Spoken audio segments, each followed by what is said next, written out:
to the second session of the equity crowdfunding session. Let me just put my camera on, and those of you who would like to, you can put your camera on as well. Let me just share my screen. So we have a lot to go through today. Welcome back, everyone. I'm hoping that those who are new heard what I told Gracelyn about listening to the recording. Again, you're welcome to join, but you really should look at that first session's recording to sort of put everything in perspective. So let me share my screen.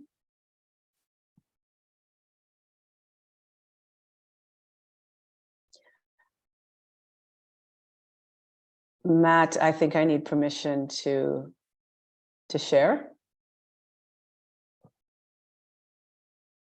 Okay, you should be okay now. Thank you so much.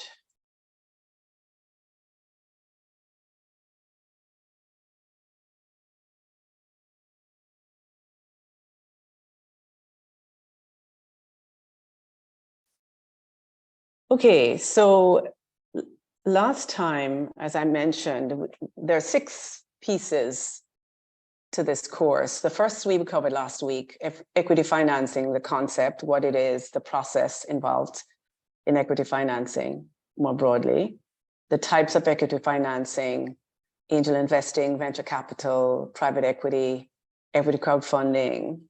And then we went into a little bit of a discussion about equity crowdfunding, the process and the actual roles of the various stakeholders and their roles. Today, we're going to take a deeper dive into how you prepare a campaign for equity crowdfunding, company valuation and shares, which I told you last week is intimately related to the percentage of ownership that you give up in your company. And then finally, we're going to talk about what happens post-campaign, what are responsibilities for you as business owner, the platform, and the investors. So what I'll do, I will also have brief breaks between each of these sections so you can stretch your legs, get some water, etc. So let's just dive in. In terms of preparing a campaign, what are some of the elements? When we talked about that this is really the heart and soul of the fundraising effort. So first of all, you have to decide on how much you need to raise and how much equity you're going to give up in exchange for the funding. Usually, we're talking, again, not about a small group of investors. We're talking about 50 or 100 investors taking a very small portion or contributing a very small amount to your fundraising effort. Generally speaking, business owners tend to offer 10 to 15% of the company, bearing in mind that they might want to raise subsequent money from equity investors later on, right? The equity crowdfunding framework that's put up by the ECSRC, and it's on the platform, it's on their website. The rule says that the company can raise, each company offering, putting an offering or mounting a campaign on a platform can raise up to 5 million EC dollars over a 12-month period. So that's a guideline. Again, just to say that money being raised on crowdfunding platforms the amounts tend to be less in terms of the raise itself, but also the contributions from individual investors tend to be less as well. So once you've decided how much you want to raise and the percentage equity you need to give up in exchange, and here again, this is where your valuation will come in. You also need to choose a platform. And certainly here in this country, in the US, where I sit, there are several equity crowdfunding platform possibilities. So you can essentially shop around. And there are certain criteria that you need to focus on. One is the fees versus what they're offering. Most crowdfunding platforms don't just host your campaign, but they offer a series of services around basically taking care of your investors on your behalf, sending the quarterly or semi-annual reports that you will have to provide to investors, transferring the share certificates, et cetera, et cetera. This is all done on the platform. Realistically, in the Eastern Caribbean case, there may be one or two platforms, so there might be less of a choice and an option in terms of being able to select among several possibilities. The platforms also screen companies. So not only are you selling your company to the investor, but you're also selling your company to the platform, because you have to convince them that you have a solid business model, that your company is strong enough and scalable enough to be on the platform, because they want to make sure, the platforms that is, they want to make sure that they keep their reputation as, you know, being able to successfully host companies that raise money on their platform, because the more successes they have in terms of fundraising, the more attractive they will be to subsequent companies. So this sort of screening process that the platforms do vis-a-vis companies is known as curation.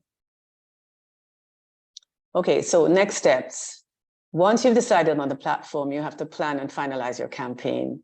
And there are certain key elements, which we'll talk about in a little bit, but you also have to develop a timeline to launch. And in this whole process of planning your campaign and finalizing, you will need realistically to work with accountants, lawyers, etc., even social media experts, if you don't have someone in-house to do that, to make sure that you have a very robust campaign effort for the platform. Then once you're in the planning process and you finalize this campaign, you have to activate marketing. Now, this is something we mentioned last time, where marketing, promoting is really important.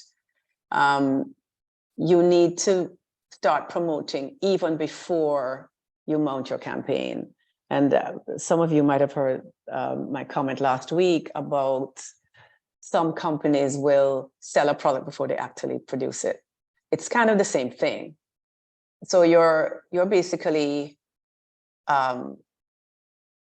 marketing this, particularly among your existing customers, family and friends, and so on, that this is happening, so that once a campaign is mounted, you will have some earlier adopters, if you will, folks who will jump on that platform right away and invest. Because if you have a group of investors coming out the gate immediately, then it makes your campaign more attractive to subsequent investors. So this marketing effort via social media, email, word of mouth, etc., is very important. So again, as I mentioned, you have to mobilize these first movers. And here we're drawing on existing customers, or in some instances, a lead investor. If you're lucky enough to have a lead investor who will commit immediately, that is also a big bonus in terms of being able to attract subsequent investment. Then, of course, you have to launch a campaign. The average fundraising period, as I say here, is about 2 to 3 months from when you open that campaign on the platform to close. And then, of course, the key word here is promote. That's the mantra before the campaign and certainly during the campaign. The other issue to note is that you are going to be asked, once a campaign is launched, and throughout the period, you'll be asked questions by investors. They reserve the right to ask you questions about the company, about anything you've posted online, about your offering document, your pitch deck, et cetera, et cetera. It's very important to be very responsive throughout the process. In other words, you don't have questions sitting unanswered for days on end, because that sends a negative signal to would-be investors. And then if you are offering a reward, some kind of early access to the product or service in exchange for the investment, or I should say in addition to the equity that you're offering, you need to make sure that you're going to deliver on those promises and make plans and put processes in place to do so. Any questions so far? Okay. No. All right. So let's look at the elements of a crowdfunding campaign. First, you have the offering document, which basically, and the term sheet. For those of you who were here last week, the term sheet basically spells out the whys and wherefores of the investment, right? How much is being raised, what percentage ownership is being offered in exchange for the funding, the price per share, how many shares, et cetera, et cetera. The pitch deck, and many of you are familiar with this document, pitch deck and marketing strategy, because the marketing strategy has to be clear as well in terms of how you're going to scale the business through your marketing processes. A video is also very helpful. It personalizes your business. It gives the investor a chance to see who you are. It gives you a chance to talk about your mission, vision, your commitments, your why, quote unquote. And then, of course, the financials and the financial model. Some of these financials will be in the offering document in summary, but you need to actually have a set of documents separate and apart from that. So we're going to go through each of these in turn so you can understand what's involved, and in the case of the offering document, what this looks like. We're going to have a template on the website for the offering document, just as a reference for those of you who want to look at that. So let's talk about the offer a little bit. There are certain issues to consider in the offer. First of all, direct or versus nominee shareholding means, are you going to, as business owner, manage your shareholders directly, or are you going to have what's known as nominee shareholding, where the platform actually handles that relationship, the transfer of the shares, the reporting requirements, if there are voting requirements that are needed, for example, on any issue, the platform would handle that. It's most common in equity crowdfunding to have the second option, where the platform is the one that handles all of those interactions with investors and in exchange for a fee. Of course, the amount to be raised is very important. The minimum amount from each investor. In other words, you have to decide not only what's the total amount I need, but what's the minimum amount that I want from each investor. Is it $50? Is it $100? And what does that represent in terms of shares? The types of shares, we talked about that last week, ordinary versus preference shares, or voting or non-voting shares. So that's also very important. Most common is not to have your shareholders or your investors vote on anything. If not ordinary shares, which gives them voting rights. Again, it depends on how many shareholders you're contemplating, and whether you are willing to have 100 investors weigh in on decisions in your company, let's say. All right, so let's look at the offering template. I'm going to stop sharing here and switch to the actual document, and we can go through that. Can I ask a question? Absolutely. So wouldn't it be normal to say that you would want to have non-voting? I mean, why would people even opt for voting? This is true. This is correct. But in some instances, again, depending on the amount of money being raised, right, and the dynamics of that company, they don't mind having, 100, 200 shareholders vote. It depends on what they're voting on. You recall if you buy shares in, say, a Microsoft or whatever on the stock market, you get ordinary shares, and you'll be invited. You get these notices for voter shareholder meetings, or they give you proxies in the mail. I certainly know I get those, where you get to vote on company decisions. And of course, in those circumstances, you need a minimum amount of voting responses, right, for that decision to go through. So, normally you don't want to have your investors voting, but in some instances, that's the arrangement. Okay, let me Let me go to the offering document and we go through that. All right, so this is a template we've developed that's going to be on the website. And Tom, if you're on the line, Tom is the technical expert to the ECSRC project, and he's been working on these documents in addition to working on launching the sandbox and working on the rules themselves, the policy framework. So Tom, if feel free to weigh in on any of this as I go through.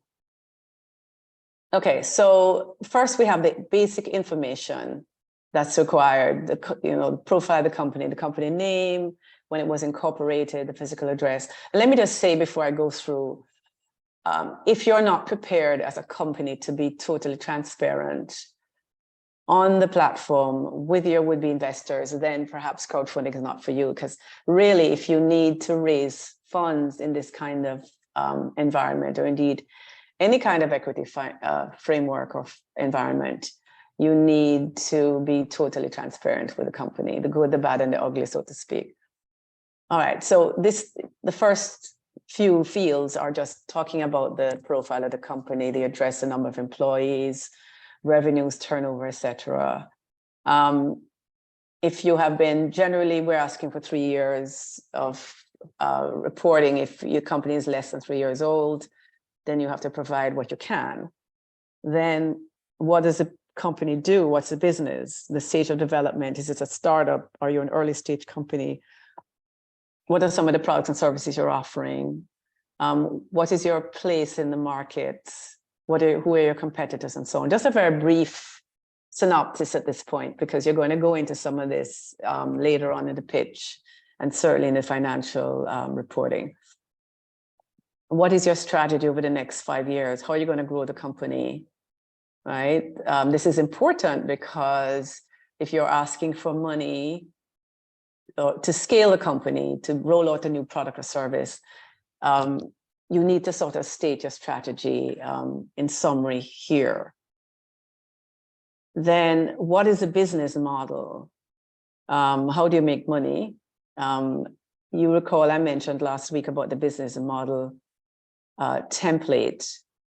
This is where you can spell out the elements of the business model, and I can show you very quickly after this what the business model canvas looks like for those of you who might not have seen it. Then we go on to directors and officers. If you have a board, and it's preferable that you do, the members of the board, your key officers, your CEO, marketing, human resources, etc.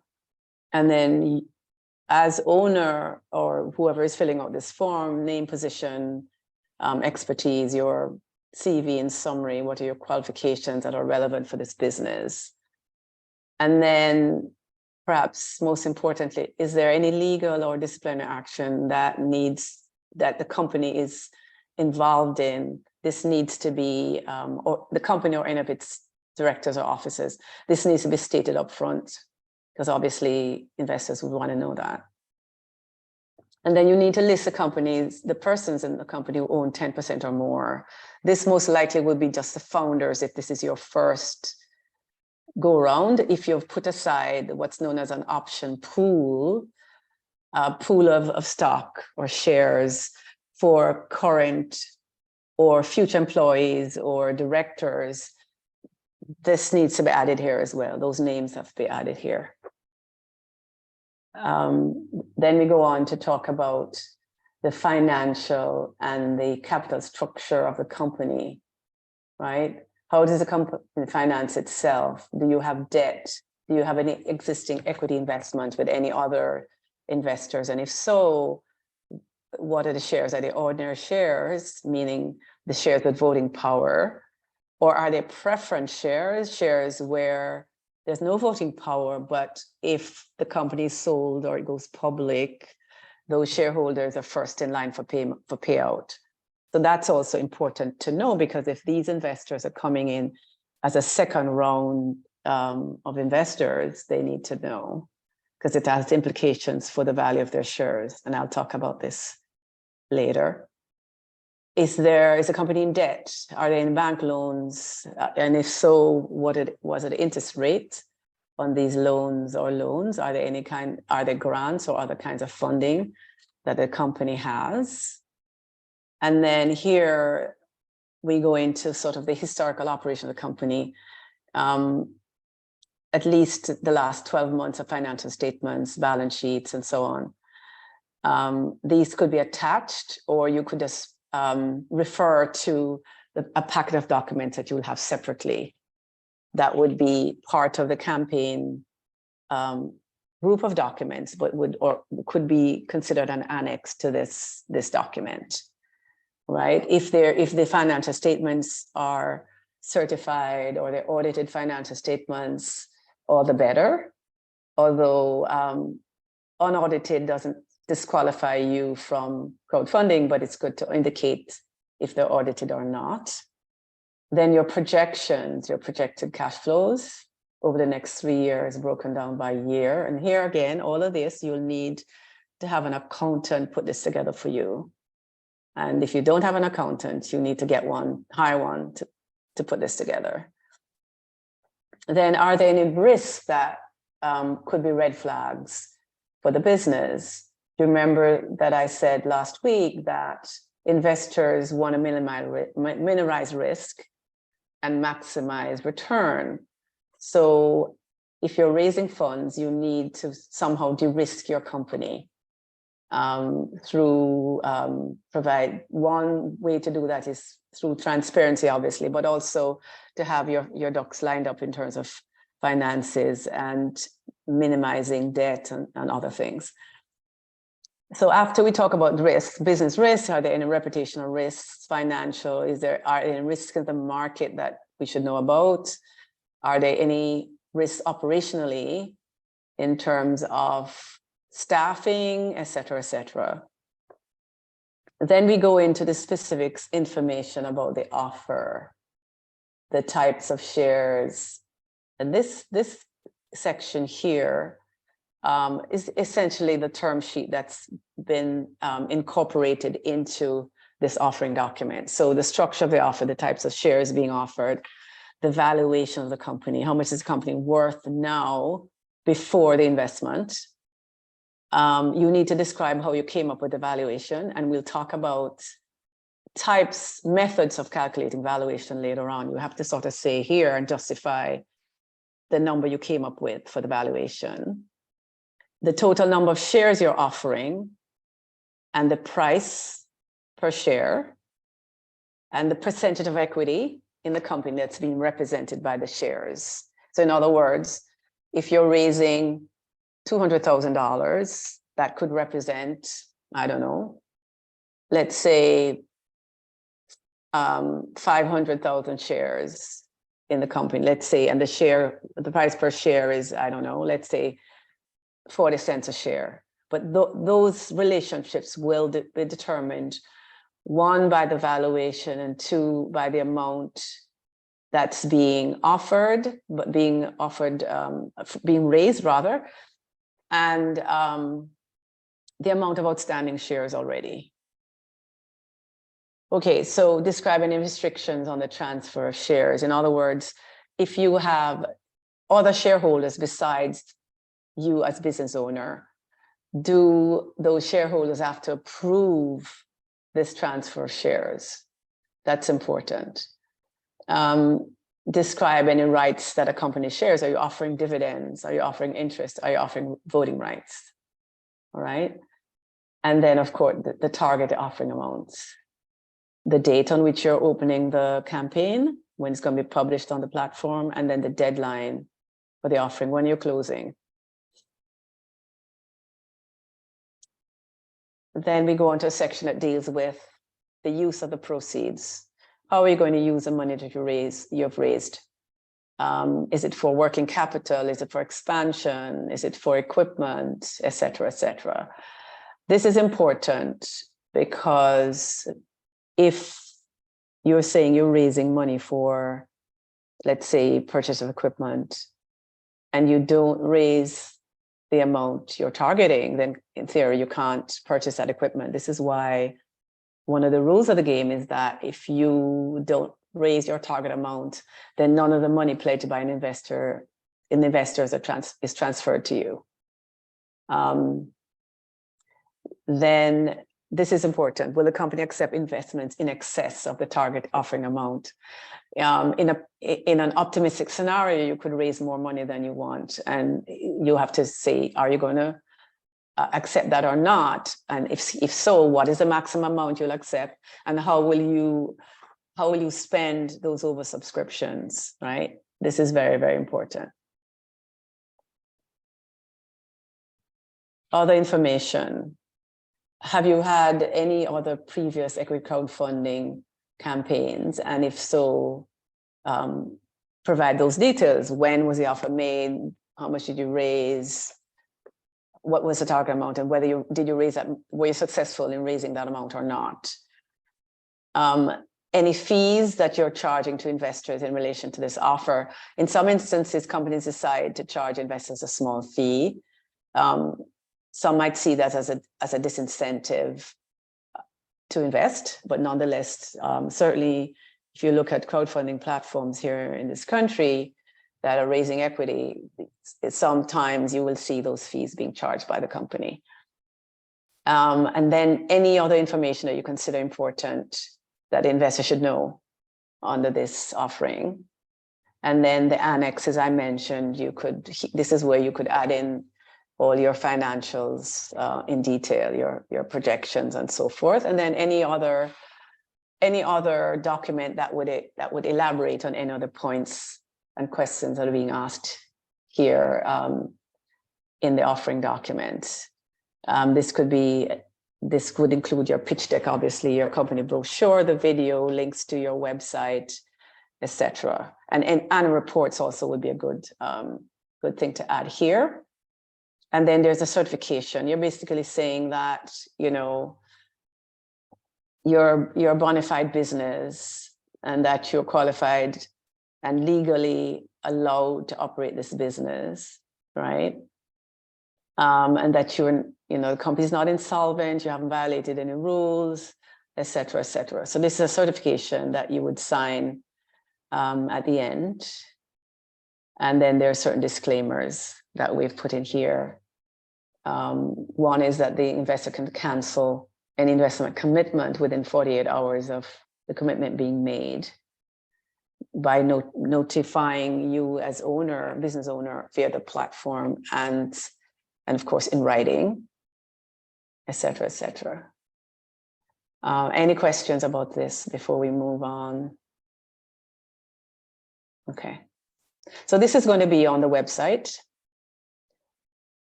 So if you have any questions, actually, are you seeing my screen? No, we're not. Okay, let me just 1 minute.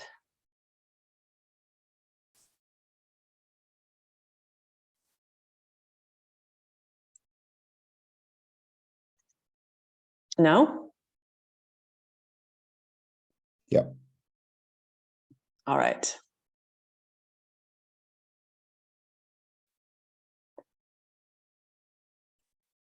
All right, let's just talk about the pitch deck. Most of you are familiar with the elements, but let's just go through them anyway. First, the problem. What problem are you solving? What customer pain or customer challenge are you addressing? And what's the solution? The business model that we've mentioned before. The value proposition. What value are you offering the customer? The market demand. What's the addressable market, for this product or service? And of that addressable market, what can you service? That's very important. Traction. Is the idea proven in the market? Do you have customers? Or if not customers, do you have pledges or contracts to purchase the product or service? The management team is also important. The composition of the team and whether, of course, they are of like mind and they complement each other in terms of qualifications. Competition. What is your competition for this product or service? Excuse me. The financials, which you mentioned before, and then the funding. What are you asking for in return for the equity? Excuse me. And then the company valuation. and a cap table, and we'll show you a cap table in a little bit. Those are the elements of the pitch deck. Now I'm going to actually show you a video that will illustrate some of this. Let me just stop sharing and go to that. Give me a sec.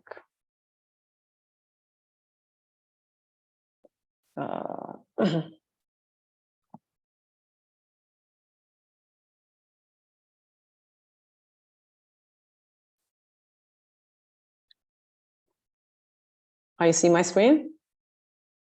Yes. All right, let me just.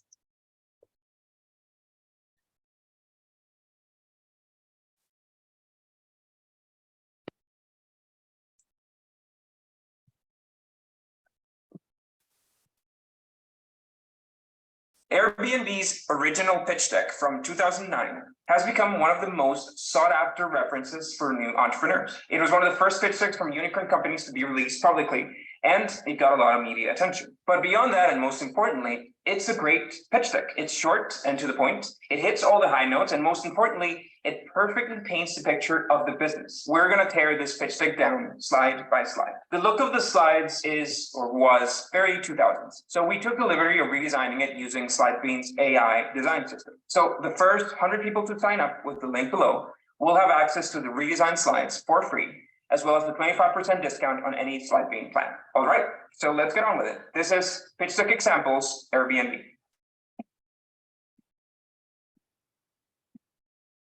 Let's start with the slide structure. We have a cover, a problem slide, a solution slide, a market validation, a market size, product, business model, market adoption, competition, competitive advantages, team, press, user testimonials, and finally, financials. All right, so the problem slide. This is one of my favorite problem slides ever. 3 clear, direct, and undisputable statements. Writing a problem slide is a common challenge. Founders who are very familiar with the status quo tend to overcrowd this slide. Excess industry details. Remember, the investor seeing your deck might not be familiar with the inner workings of a specific market niche. Travel is by no means a niche. So the purpose here was simply to establish the reality of travel with 3 key points that Airbnb was looking to tackle and solve. This is also the first slide. So you don't want to start your pitch deck with a statement that might make the investors question your actual industry expertise. Remember, think of undebatable statements. Now, the problems stated on this slide need to be tackled on the next slide, the solution. I usually like to show the product on this solution slide, but these guys opted to move the product showcase later on the deck. Instead, they focused on answering the problems with 3 statements. Once again, notice how simple the headline is. A web platform where users can rent their space to host travelers. So simple, no complicated tech jargon. Explaining what your product does in 10 words or less is by no means an easy task. Be prepared to iterate time and time again over this slogan, and you'll know when you find it. When your grandmother asks you what you do, and you can answer in a single sentence, and she can grasp it, you'll be there. That's elevator pitch nirvana. Now, moving on to market validation. Not every pitch deck needs a market validation slide. We made a chart a few months ago showing the required slides on a deck according to a bunch of different people. However, in the case of Airbnb, market validation is essential because they need to demonstrate how people are looking to move away from the hotel model. Craigslist is a classified site, not optimized for travelers or experiences. And with that user experience, it's honestly not optimized for anything. However, it still shows how many people are looking to rent out their spaces. Similarly, over 500,000 couch surfers demonstrate once again the problem statement. People are looking for cheaper travel options and are willing to sleep on a shared space. Airbnb was certainly offering a new concept, but couch surfing provided the validation it needed, which is the reason this slide was critical. Market size. So this is not my favorite slide from their deck. What the founders here were trying to demonstrate is how many trips they could potentially reach if they owned 20% of the budget/online travel market. 20% of the total addressable market is a very bold statement. However, with 2 million plus guests sleeping on an Airbnb location every single night, we can safely say that they beat that metric. When I write pitch decks, I tend to avoid lines like, if we could only get 1% of this market, I would much rather show a more in-depth study of the market opportunity, focusing on the industry data of similar companies. The product. Not a lot to add here. Showcase your product. If you don't have product screenshots to show, you are probably not ready to be pitching investors. Check out our video on seed funding for more details on these traction requirements to raise capital. The business model. Once again, these slides assume a bold and ambitious piece of the travel market. I think that the most significant value on this slide is, once again, simplicity. We take a 10% commission on each transaction. That's simple and straightforward, and it provides a number that can be used to estimate business dimensions. Notice how they are using an average fee per night as well as actual data on their average room price. These are not made up numbers. Airbnb had an operational MVP when this pitch deck was created.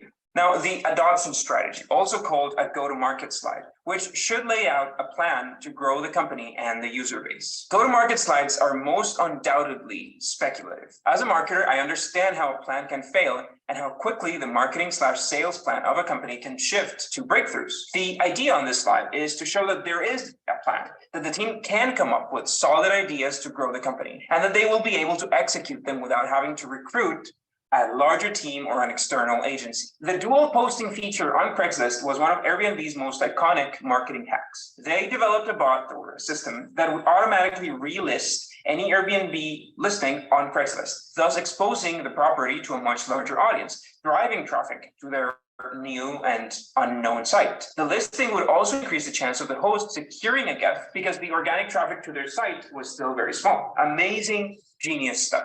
The competition. I like Business School 101 charts, especially if they can show how your product is differentiated. By setting themselves apart on affordability and online transactions, they would be able to carve out a piece of the market for their own. Competitive advantages. I believe the highlights here are: number one, first to market; number two, host incentive. Airbnb was the first site of its kind, one of those game-changing ideas that were, of course, combined with fantastic execution. The host incentive, as well as real ease of use, were also incredibly valuable. The motivation for extra revenue from unused home space is hard to beat, and non-tech people could easily list their homes and filter guests. Airbnb's system and insurance also protected both the guest and the host from scams, which are common on Craigslist. The team slide. Not a lot to add on the team slide. Make sure you only talk about core team members, people who will be 100% dedicated to the company. Advisors are useless here unless they are incredibly relevant in the space. Also, the team shown on the slides needs to have the capacity to bring the business to its next fundable point. With the $500,000 Airbnb was planning on raising, they probably wouldn't be able to afford any industry leaders or extremely skilled employees. These guys were going to be the upper level management for the next months to come. Go watch our video on finding co-founders. Now, press and user testimonials are helpful. I usually like to merge these two into a single slide, perhaps even combining it with a traction slide, meaning a revenue slide with a nice hockey stick revenue growing chart. Finally, we have a financial slide. Simple and to the point, and most importantly, with a clear goal: reaching 80,000 transactions. The only detail that I would add here is the use of funds, a rough estimate of where the round is going. In this case, considering the product or MVP was already developed, we could assume that the round would go to growth, validating the business. But we'd need to ask Ryan to answer that question. All right, I hope you found that useful. Over the next few weeks, we're going to be tearing down pitch decks from other fantastic companies, including Uber and Buffer and Intercom. We're also going to make videos specific to solving some of the hardest slides, such as the market size and the problem solution combination. Let us know in the comments if there are any other slides you are struggling with and other company pitch decks you would like us to tear down.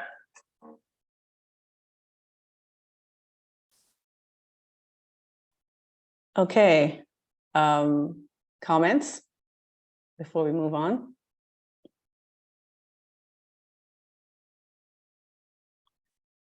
Okay.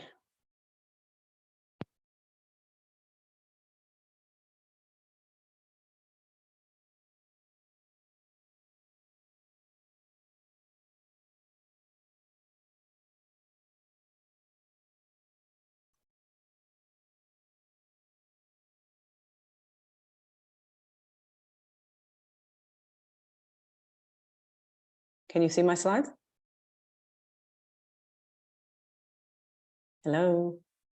Yep. Okay, perfect. Yes.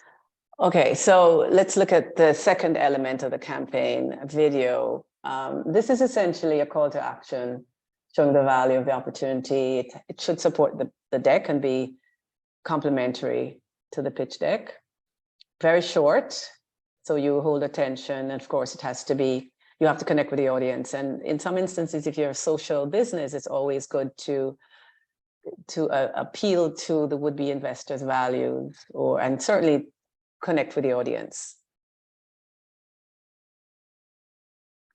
Again, I'm going to show you a video.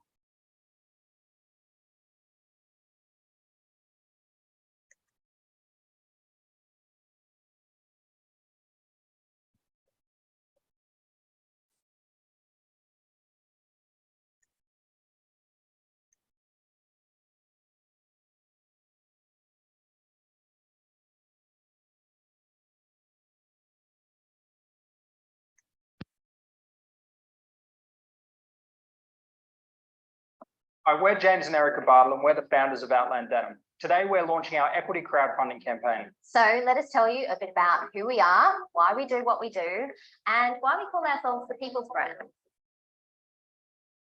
3 years ago, we launched our brand in Australia in the hottest summer of the last 100 years. And today I'm standing in New York City, bringing Outland Denim to the US market.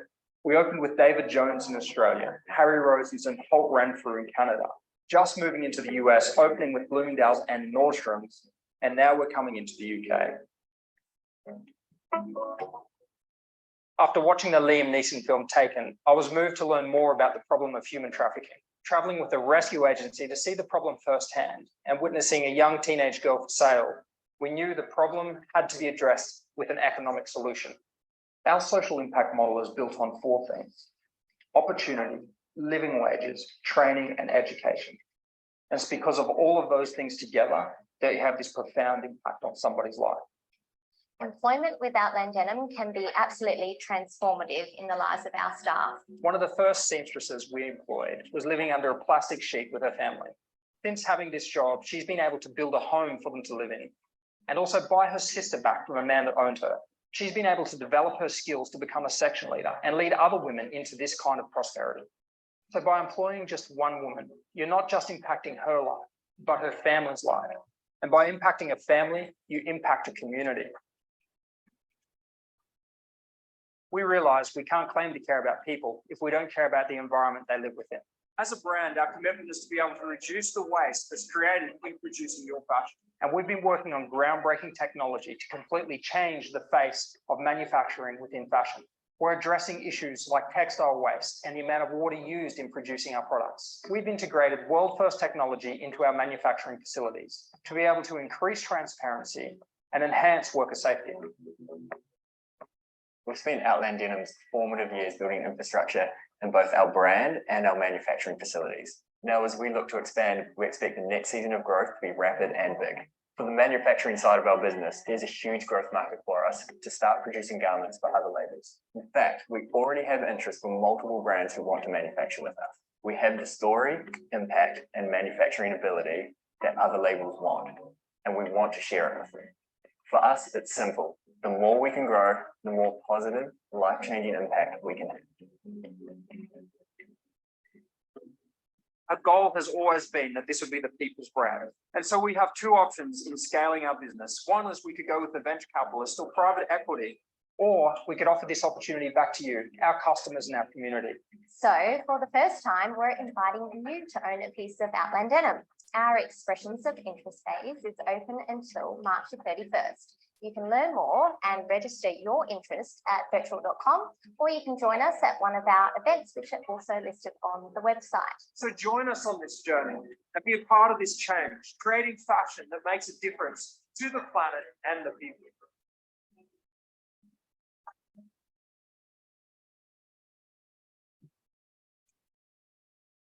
Comments on the video?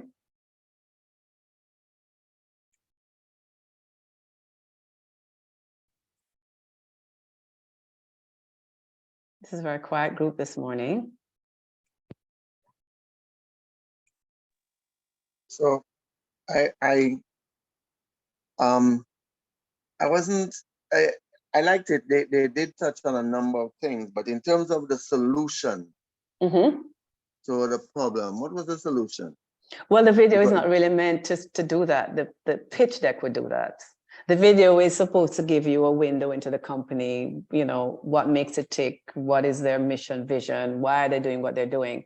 So it's not, none of those elements of the campaign are meant to stand on their own, right? It's a combination of things, the offering document, the pitch deck, the video, if you have any company annual reports, etc. So it's all of them together, giving the investor a 360-degree look, if you will, of the company.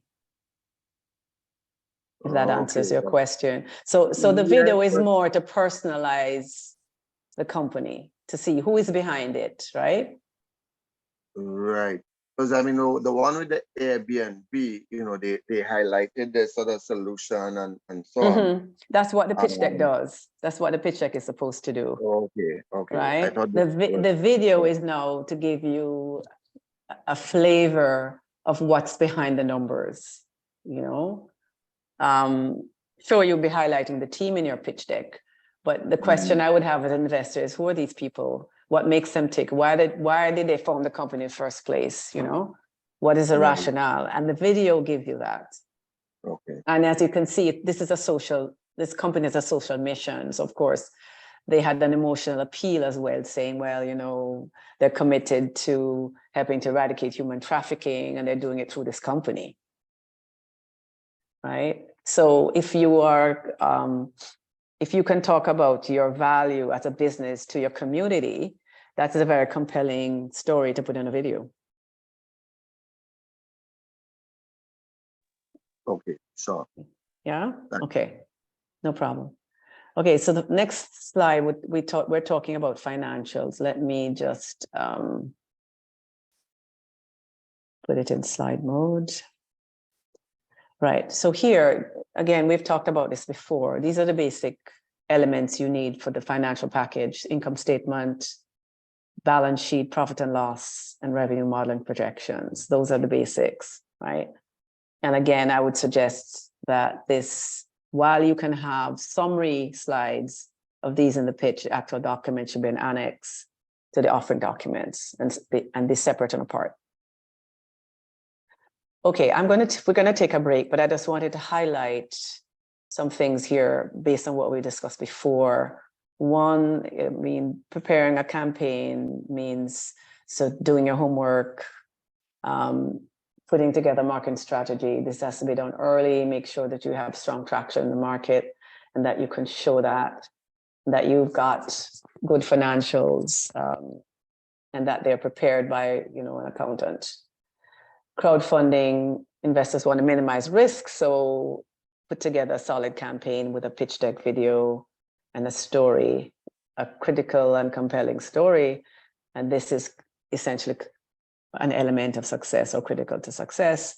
And then just to flag that you would have to sell your company to the crowdfunding platform as well, and that they too want to minimize risk and maintain a track record of success. So those are 3 elements I wanted to highlight before we start talking about valuation and shares. Let's take a 5-minute break. It's now just about 2 minutes before 11. So let's come back 11:03. We'll start again and talk about valuation. Okay, a quick question. Yes. Are you hearing me? Yes, I'm hearing you. Are you offering this training, both sessions 1 and 2, at any point later? Because I have been interrupted so often this morning. Unfortunately, no. We've had 4 groups. You're the 3rd group. Okay. And we started back in December. I only saw the information 3 days ago. I'm sorry about that. I would say, why don't you, as a start, go look at the first session. Okay. And then you can, as I said, I put my email in the chat, reach out to me with any questions. We're going to put elements of the whole, this recording rather would be online as well. So between them both, you should basically have a good picture of every crowdfunding, what it is and how to organize for a campaign, and basically determine whether this is something that will be suitable for your company. Okay, sounds wonderful. Right. Thank So you. so go online and look at those things. If you have any questions, just reach out to me by email. Certainly, thanks. Okay, no problem. Bye. So let's come back in about 3-4 minutes. Okay.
Okay, I think let's start again.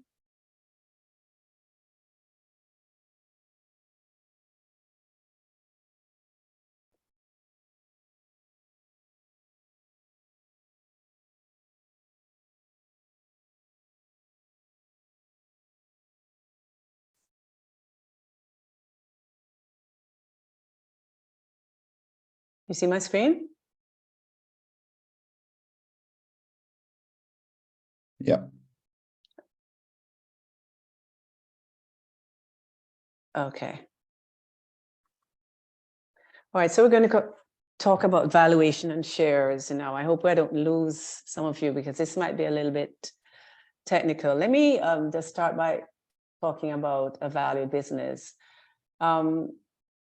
This is a slide from a colleague of mine who actually is a valuator. He values small companies. He's based in Trinidad.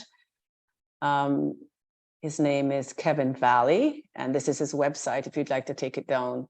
He has a scorecard where you can actually go through a series of questions and based on that, figure out the quote unquote value, not necessarily numerical, but to see if you're a value business. And these are the areas in which he focuses. One is visionary leadership. Can your business survive without you? Active cash flows, are you cash flow positive? Do you have a plan for the company long term? Are you ready to face investors? Questions about your operations, and then what sets you apart? These are questions because before you begin to value your company, in other words, put a dollar value on your company, you need to know if you're a valued business. This is his perspective. So I'd encourage you to go to his website and just poke around and certainly go through the scorecard.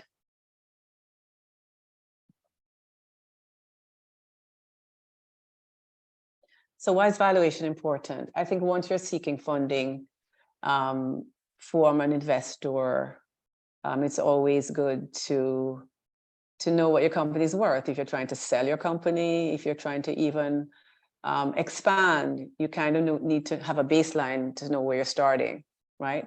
But certainly in terms of fundraising, it's very important to put a value on where your company is in that particular point in time, right? From an investor standpoint, the investor wants to value the company before the investment, and this is known as pre-money valuation, to determine the extent to which they'll get a high return on their investment in exchange for the risk they're going to take. All right, so I wanted to talk about the concept of dilution before I get into the methods of valuation.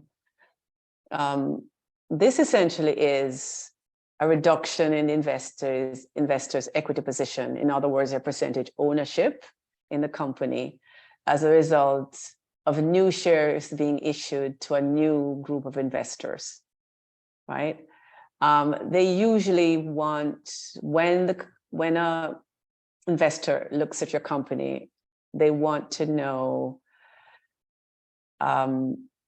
who, you remember I talked about this a little earlier, talking about that investors want to know whether there are any other investors who have invested before, right?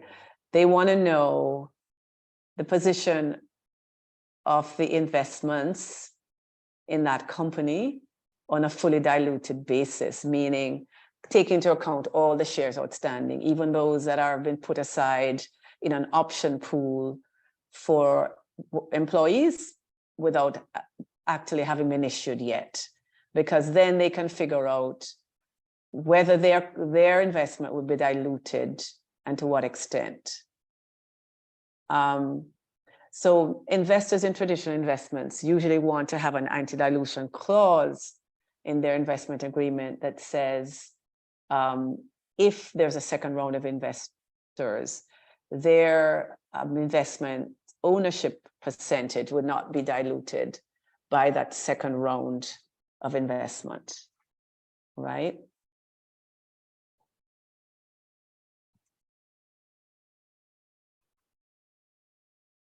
Okay, so let's talk about ownership and dilution, how it works. So when a company is launched, generally you as owner, you would own 100% of the firm. If you are going to go for equity crowdfunding investment, how do you determine the percentage ownership? Well, let's make some assumptions and then we work through and you will see how dilution works. So assume that you value your company as owner at $1 million US, and assume that you're asking investors on the platform to collectively contribute $250,000, $250,000. That's your raise amount, your target.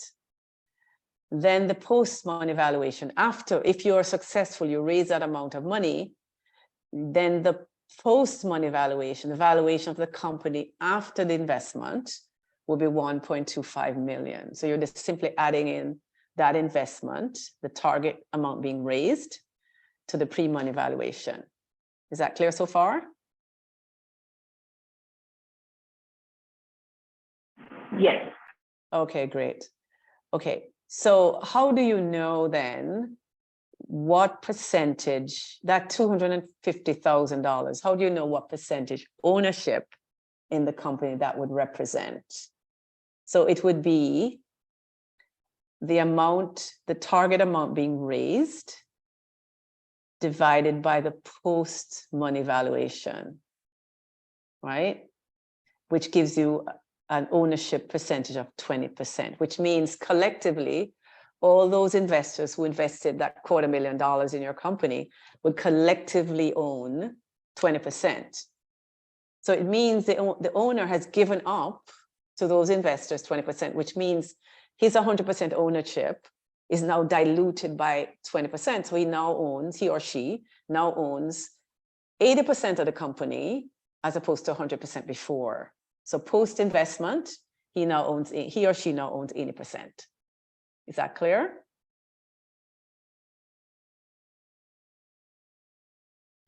No one's answering. Yes, it is. Okay, thank you. I feel as if I'm talking to myself here. Guys, you need to, say something, because I never know whether you're understanding or not. You just, put your hand up, chat. Processing. It's silence affirmation. Put stuff in the chat if you don't want to raise your hand and speak. But just give me some feedback so I know I'm not, going too fast or whatever, because it gets a little more complicated as we go along. Okay. So in traditional equity investment, valuation is a key point of difference between founder and investor. Investors want a low valuation. Why? Because the higher percentage, it equals a higher percentage ownership in the company. So if they lowball you in terms of their valuation, it means their money, whatever they're putting in, is worth more in terms of percentage ownership. Founders, on the other hand, business owners such as you want a high valuation because it minimizes, conversely, it minimizes percentage ownership to be given up, right?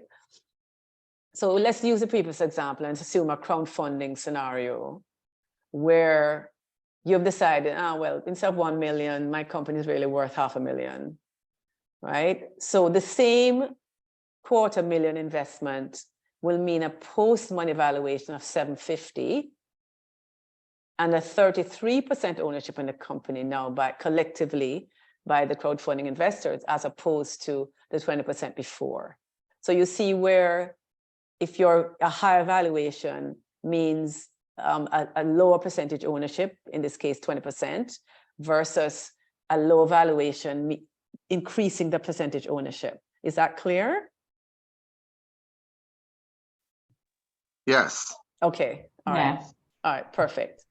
So in their pitch document, you're not going through all of this. You're going to be saying, look, we're raising $250,000 for 20% of the company, but you've got to do your background information, your background calculations, and certainly the investors will, to figure out what this implies about the valuation of your company. And then, of course, unlike in traditional investment where the investors can say, hey, we don't agree, it's 1 million, it should be 500,000. On a platform raising money in an equity crowdfunding scenario, they're accepting that valuation. They're not saying, no, it's not right, and making it a lower number or trying to make it a lower number. Oops, I'm going backwards. It's interesting. Okay. I just wanted to show you very quickly how, even though the founders' percentage ownership is going down, since the company is growing, the numerical or the dollar value of that investment is worth more. So let's go through this very quickly. So we have a first fundraising round where we had a post-money valuation of $1,250. The second round, the company is grown, and the second round, the founder is asking now for, as opposed to $250,000, asking for $1 million from investors on a new valuation of $3 million. So the company has grown from 1.25 million to 3 million. The valuation is now 3 million because of, things have worked well in the company.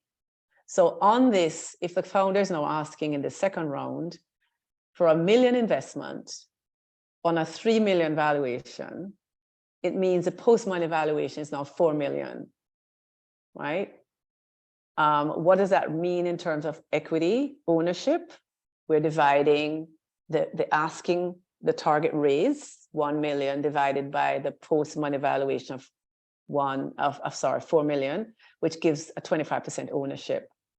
So recall now that first, before the crowdfunding raise, the founder or founders owned 100% of the company. With the crowdfunding raise, it went down to 80 because they gave up 20%. Now their ownership is going down to 55% because the second round investors now have a 25% ownership. So you can see where the owner's ownership percentage is being diluted subsequently again by another 25%. So this is what it looks like graphically, right? So even though when they owned 100%, the value of the company was 500K, then 80% ownership, 1 million, I'm sorry, and then 55% ownership, their ownership percentage now represents $2.2 million. So even though, owners have to kind of balance between diluting their ownership percentage and looking at what that will mean in terms of dollar value, ultimately, assuming the company continues to grow. So you will find sometimes the founder doesn't mind giving up additional ownership percentage because they know the company is growing at such a rate that the value of the dollar value of that investment and that ownership will be significant. Okay, so let us link together now valuation, share allocation, and the cap table. The cap table, and I'm going to show you one in the next slide, it basically provides a picture of the number of shares being issued by the company, who owns those shares, the types of shares. It shows you price per share, etc. And it also shows you any kind of other investment financing that there is, like convertible debt. You remember that I mentioned last time that convertible debt is essentially a loan that converts to equity at a certain trigger point. And usually the trigger point is a round of equity investment. Okay, so this is what a cap table looks like. I'm not going to go into it in detail because we have a lot more slides to go through. But just to say, at startup formation, there's no pre-money valuation at this point. The owners own 100% of, the owners combined, in this case, there are two owners, each owning 40% of the shares, and they've put aside shares in an option pool, 500,000 shares in an option pool representing 20% of the company. The founders each own 1 million shares. So at inception, they've decided to issue 2.5 million or 2,500,000 shares, and it's divided up like this. Here, they're choosing to have an angel round, not a crowdfunding round, but it serves the same purpose here, to show you how this works. Going back to that previous example, with some changes here, we have a pre-money valuation of $1 million. So the company is now valued at that first investment round. The investment amount here in this case is 200,000. They're asking for 200,000. So the post-money valuation will be 1.2 million, right? The shares outstanding is already 2,500 shares, and the price per share is 40 cents. Could anyone figure out how we got to the price per share? Okay, it's basically, oh, I'm sorry, I don't know why. It's basically the pre-money valuation divided by the number of outstanding shares. So the investors coming into this angel round will be paying 40 cents per share. So if they're now providing 200,000 in investments, you're going to, how many shares will they get? If you're dividing it out by 40 cents per share, they will get 500,000 shares. So the cap table, as you have subsequent rounds of investment, the cap table would continue. So here you have a second round, the calculations will be done in the same way. So basically, if you are an investor coming into the second round, you're going to want to see the cap table that shows startup formation and the first angel round to get a sense of the allocation of shares at the start of the company and after the first investment. Obviously, to see how the allocation is done there, and then to figure out what that would do in terms of when you come in, what the picture would look like. This is just an example of what we talked about before. So I'm going to skip this slide. Okay, so any questions so far about share allocation, cap table, etc., before we go on to approaches evaluation? Vincent, you had a question? Only to find out who maintains the cap table. Usually the company does.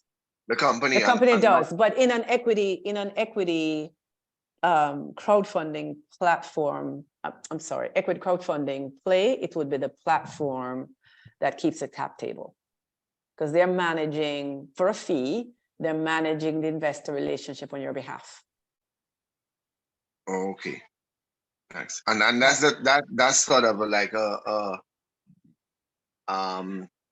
venture capital company, or who what do you mean? Who, you know, when you say like the platform? No, it would be say like a Kickstarter. I mean, Kickstarter is not an equity crowdfunding platform, but it would be an online platform, a company, right, that has what's known as a financial intermediary. It's a company running a crowdfunding platform would hold the cap table on behalf of the investee companies that are raising money on the platform. They would maintain the cap table. They would have it. I mean, the company has to provide the inputs, obviously, but they would maintain it. They would have it alongside with, you know, the reporting and all that, because they're the intermediary.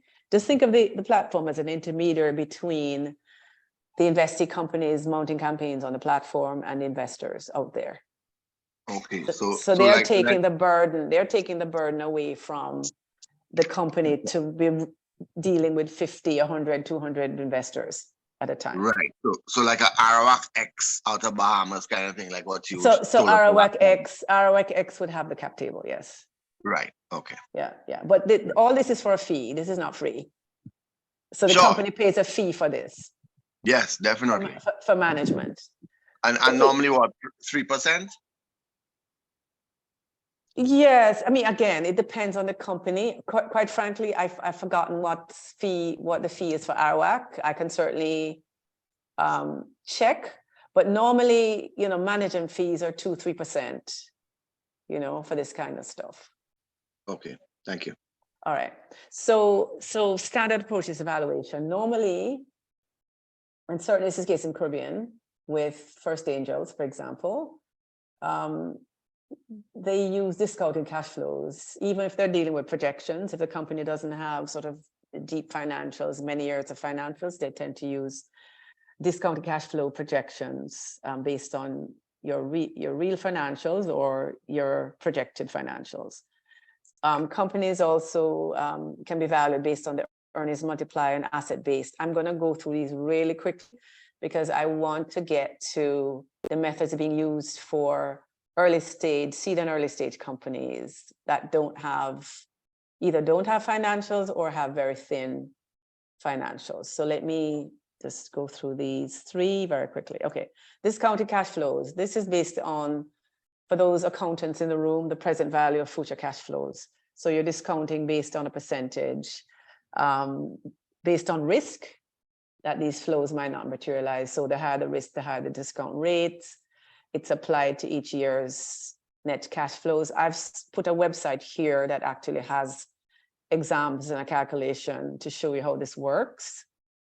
The issues, they consider things like inflation, the level of risk, the discount rate, and the number of years in the analysis. And it's usually used for more established companies with a substantial track record. However, angel investors in the Caribbean tend to use discounted cash flows anyway. I will say that it's useful, whichever method you use for valuation, whether it's these methods I'm going to talk about or the others subsequently, it's always good to do a stress test and you know, perhaps do a quantitative analysis, a rigorous quantitative analysis with your accountant, but also do a more qualitative one as well to kind of see where you fall to make sure you're sort of in the ballpark. It's never a good idea to just use one method. In the case of the earnings multiplier, this is using a price to earnings ratio to compare. So you need to really have industry data, which in the Caribbean case is a little spotty, but nevertheless, if you have information of publicly traded companies in the same industry and you have information on their PEs, then this is what you would use to compare with your company. The assumptions that your company, if you're in the same industry, at the same stage of development, that the earnings multipliers for those companies would also apply to you. Again, I put a resource here. If you like, I can copy these in the chat during our discussion session at the end, so you can look at these in more detail. Or we can certainly put them on the website as well. All right, asset base. This is fairly clear. It's basically looking at the value of all the assets of the company, your equipment, land, IP, et cetera, minus liabilities. It's a very simple method. But they're not taking into account, you know, things like the company brand, prospective earnings, its position in the market, et cetera, And here again, I've put in a resource for you to look at this in a bit more detail. Okay, so let's look at early stage companies. Valuation itself is not an exact science. It's, you know, essentially in conventional equity investing is essentially what the founder and investor agree it is. In the case of equity crowdfunding, it is essentially what the founder decides it is, right?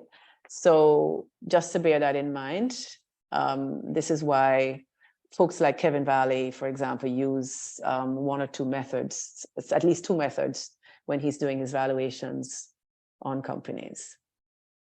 All right, so there's several methods being used here in the US, ranging from sort of the more simple to the more complicated. And here they're the Dave Burkus method. Dave Burkus is a serial angel investor who's developed a method to value early stage companies in his portfolio.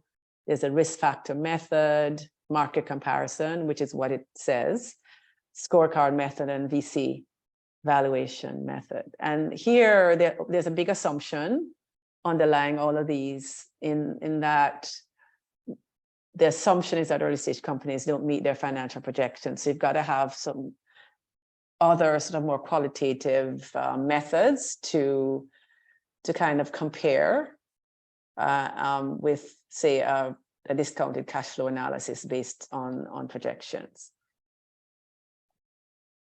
So the Dave Berkus method is usually used to value companies that are very early stage pre-revenue, meaning that they have a prototype, but they haven't really launched meaningfully in the market yet, or tech startups that have a clear path to scale, right? So what he's done is he's come up with a series of 5 company characteristics that are key to the success of the business and to de-risking that business, right? And then he's assigned a maximum amount of $500 to each of these characteristics. So it's a simple math. You have to take up, for each of the characteristics, you basically make a value judgment in terms of where you think that company is on the spectrum, and you assign a dollar value to that characteristic up to a maximum of 500, right? And then the sum of the scores is the value, the pre-money valuation. So it's essentially back of the envelope. So let's look at those characteristics he came up with. One is it's a sound idea. You know, can this actually make money? Which of course reduces the product risk. Has a prototype that been developed and tested? If so, then it reduces the risk, the technology risk.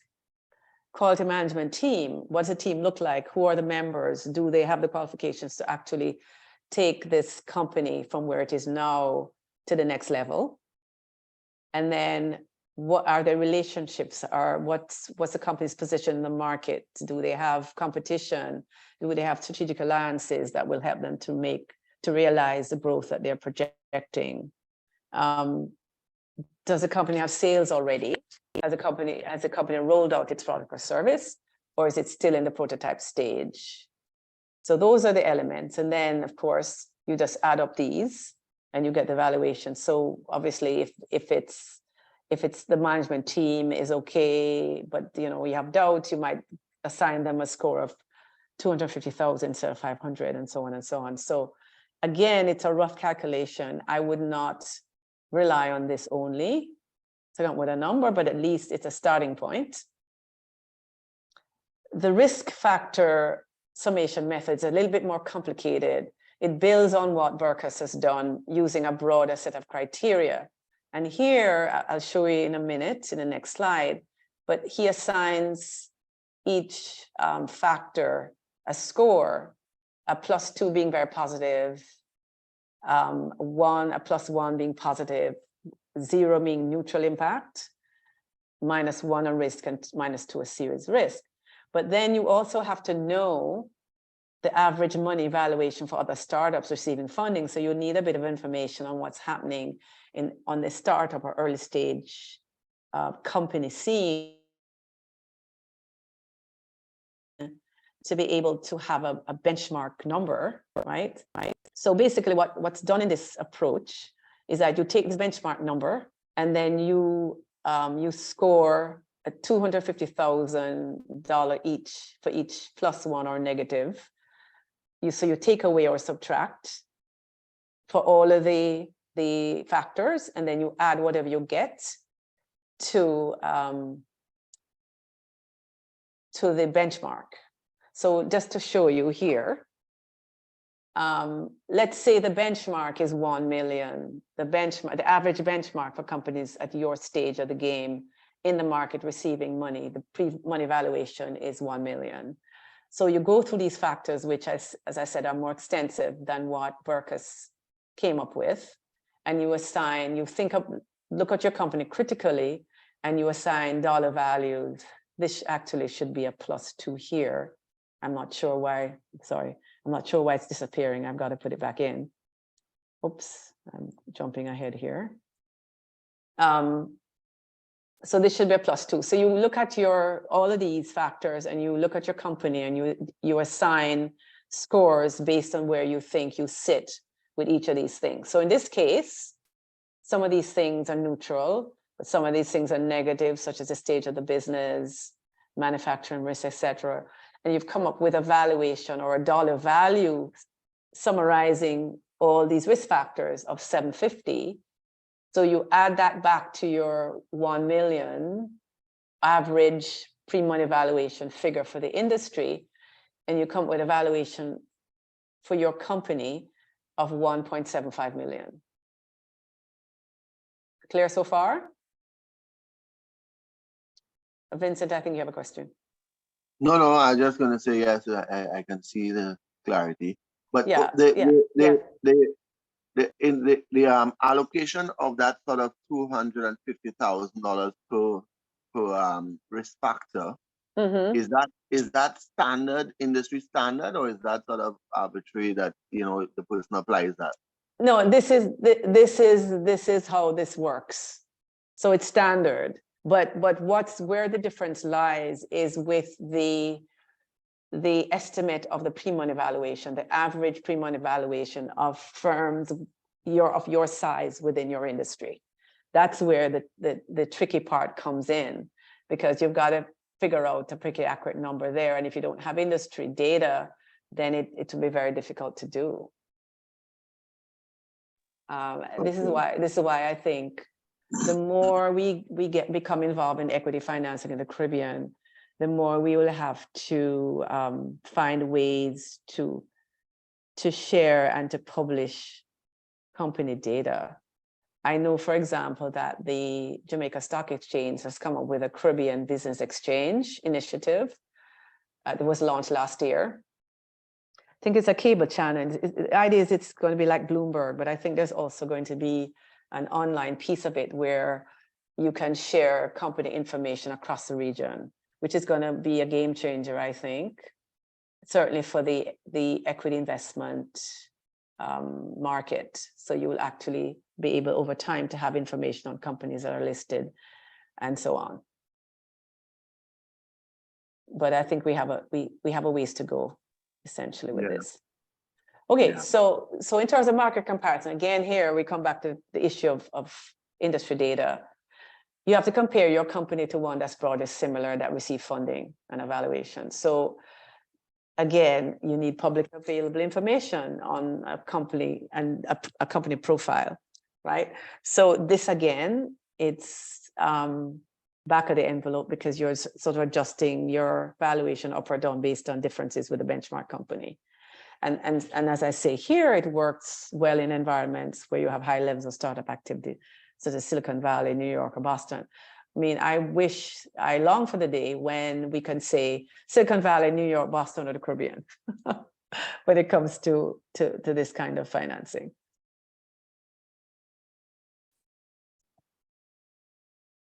Okay, here, this is a little bit more complicated, the scorecard method. It draws on the same kind of approach as a risk factor method where you're identifying a set of criteria critical to the company's success.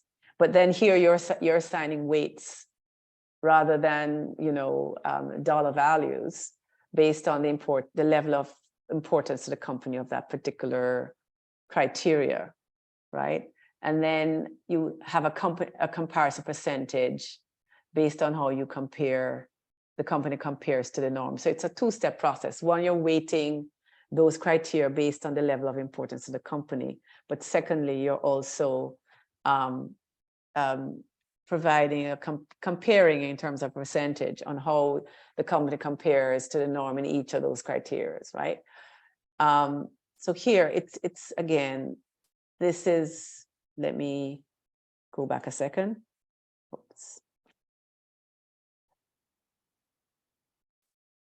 Yeah, so here the valuation of the company is that multiplier that you're going to come up with times the average P-money valuations. Here again, we come back to the fact that you need to have a pretty good sense of what's happening in the industry, who is getting money, and what were the valuations of those companies that got funding, right? So here you're assigned weights to the different criteria that you've come up with based on the importance to the company's success. So here you can see that the weight, the strength of the team is really key. And I will say that certainly in the minds of investors, this is actually very, very important. So basically you are now comparing with your counterparts in the industry, and these are the comparison percentages in terms of importance of these weights versus your as compared to the company's counterparts in the industry. You come with a weighting for each of the comparisons, for each of the comparison factors or criteria, and then these weights are now added to the pre-money value or multiplied by the pre-money valuation. Again, a little bit more complicated, but nevertheless, it gives you a better picture, I think, than the previous two, the market comparison, or the Dave Burkus method, or the risk, or indeed even the third, the risk factor method. Here, this is probably the most complicated, perhaps, but perhaps the most of all the ones I've talked about before, perhaps the most accurate, simply because it calculates a pre-money valuation based on what the company needs to be, what the pre-money valuation needs to be to achieve the investor's return, right? So it forces you almost to think like an investor and to sort of think backwards. So you have to assume a certain exit value. What's the company going to be sold for at the end of the investment period, after the end of 5-7 years, let's say? The exit value and the investor's expected return. So the investor says they want to get, I don't know, 5 times their money. You use that to calculate the post-money valuation. That's a valuation that would have to be to meet that target, that 5 times investment target. And then based on that post-money valuation, you back into the pre-money valuation, right? So you need some revenues to actually do this well and to project fairly accurately. So let's see what it looks like in an example. So say, look at the company's exit value. To do that, you have to say, you know, what do companies normally get sold for, acquired for in the industry? Here again, you need industry data. If companies normally get acquired or sold for 3 times their revenues, and say you're projecting your revenue in exit year to be 4 million, right? Then the exit value would be 12 million, right? So in other words, the first step is you're using your estimated revenue for when you exit, which you will have to estimate based on your numbers so far, times what firms get applied, the multiple that firms get acquired for. So you have to know that number. So here we're estimating it at 12 million. You're going to be sold for 4 million, let's say. And in your industry, companies that get sold for 3 times their revenue. So you're estimating your true exit value would be 12. So what would the post-money valuation have to be to meet that exit value of 12? Let's look at that. So the exit value, we have estimated at 12. The investors in this case are greedy. They expect a 10 times return on their original investment of 400,000, right? So in order to get that 10x, your post-money valuation on that investment would have to be 1.2 million. Based on that 1.2 million, how do you calculate the pre-money valuation? The pre-money valuation is a post-money valuation minus the investment that they made of 400,000. So we get to a pre-money valuation of 800,000. Is that clear to everyone?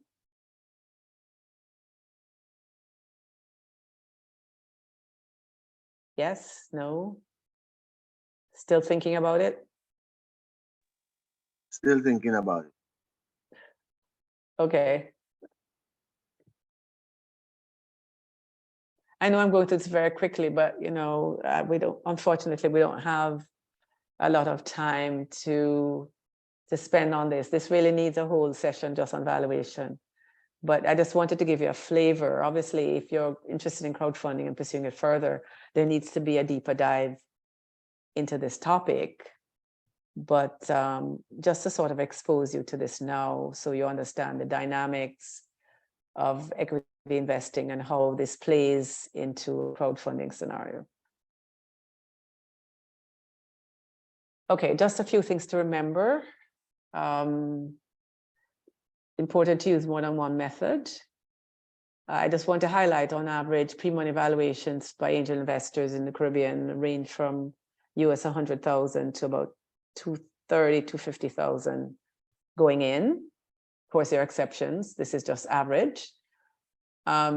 Just make sure that if you're contemplating any kind of equity crowdfunding play, that you project based on realistic assumptions, right? Not some back of the envelope calculation, because this is going to affect ultimately the valuation and other things. So this is very important to really make sure you're projecting based on actual sales, ideally.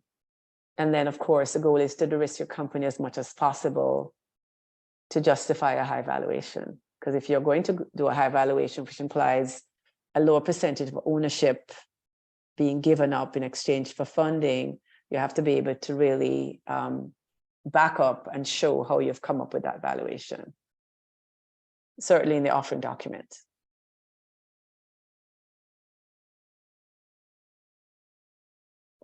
Any questions?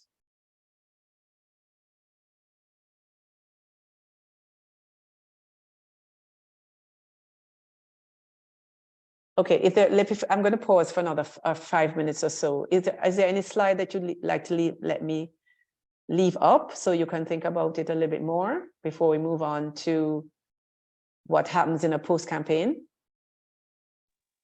Yeah, you could just leave up the VC valuation method. This one? Okay. Yeah. All right. So let's reconvene in 5 minutes. It's now about 13 minutes to 12. Let's come back at 10 of 12.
Okay, let's move on.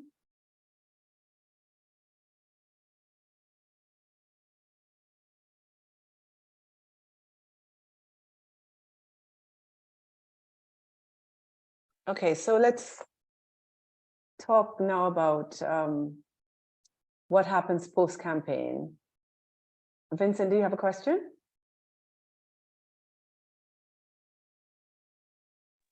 No, I'm okay. Okay, fine. Thanks. All right. Okay, so once a campaign closes, of course, you have to assuming you've raised your funds successfully, you need to transfer the funds and shares. So there are a couple of things that that need to happen according to the ECSRC policy framework. One, there has to be a signed purchase agreement from the investor. There has to be a risk acknowledgement form. This means that the investor acknowledges that investing via the crowdfunding platform is a risk, and they fully are aware of that, and what that means in terms of losing some or all your money. There's a form confirming that the investor's investment limits are based on income and net worth. There are certain limits, and Tom, if you're on the call, could you just remind us what those limits are? Yeah, hi everybody, I can. So so basically what we've done as part of the investor protection aspects of the rules is we've set limits depending on your net worth or your annual income regarding how much you can actually invest via equity crowdfunding in a 12-month period.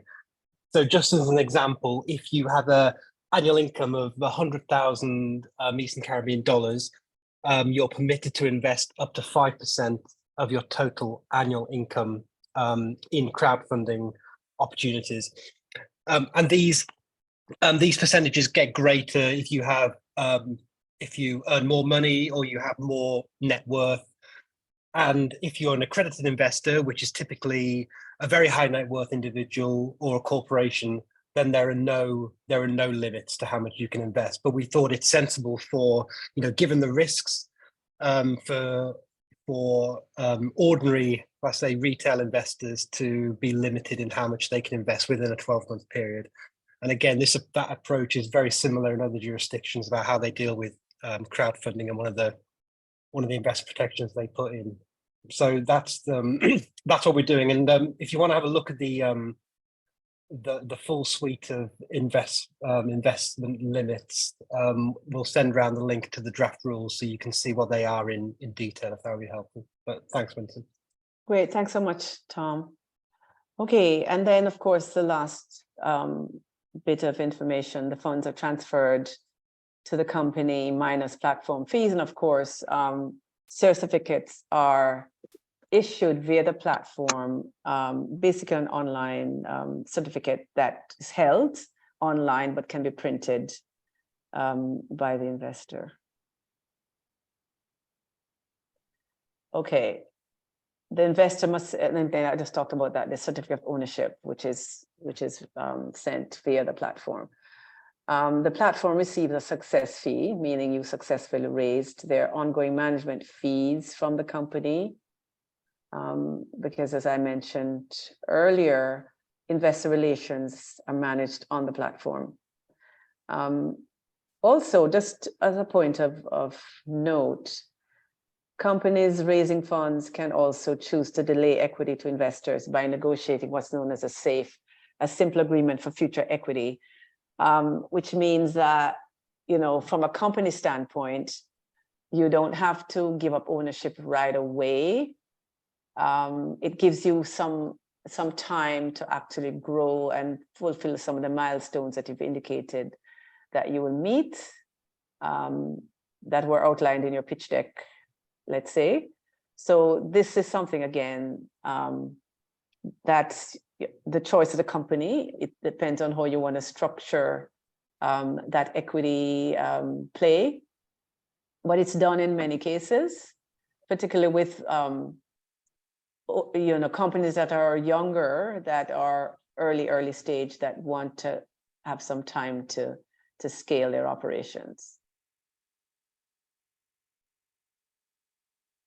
Reporting. This is a very important aspect of the post-campaign period. Of course, by taking investors' money, you are going to agree to keep them informed of what's happening in the business. While they might not have a say in how you run the business, you need to keep them informed via regular reporting, annual reports, any company news and updates, if there are changes in management, etc., change in focus, new products being released, etc. All these have to be provided to your investors on an ongoing basis. And of course, financials on an annual basis, usually. These are perhaps on a quarterly, depending on the arrangements you make or your commitments to your investors. These have to be provided, and preferably they should be audited statements.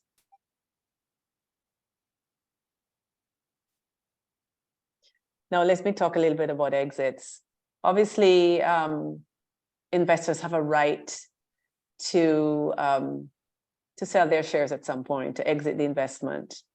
And this can be done in several ways, through the sale of shares, or if the company goes public, or through the sale of the company. Normally, we don't want to let me put it this way. Equity crowdfunding should not be viewed as a speculative play where you buy your shares in the company one day and you sell them the next. At the moment, there is no secondary market in the Eastern Caribbean to accommodate these kinds of transactions. However, of course, there's a stock market, and I would think as we develop crowdfunding in a significant way in the ECCU, that there will be a secondary market that develops for these kinds of transactions. But just to say that investors do have the right to sell their shares, but I do believe, and Tom, correct me if they're not in the rules, some requirement that the shares have to be held for a certain period of time.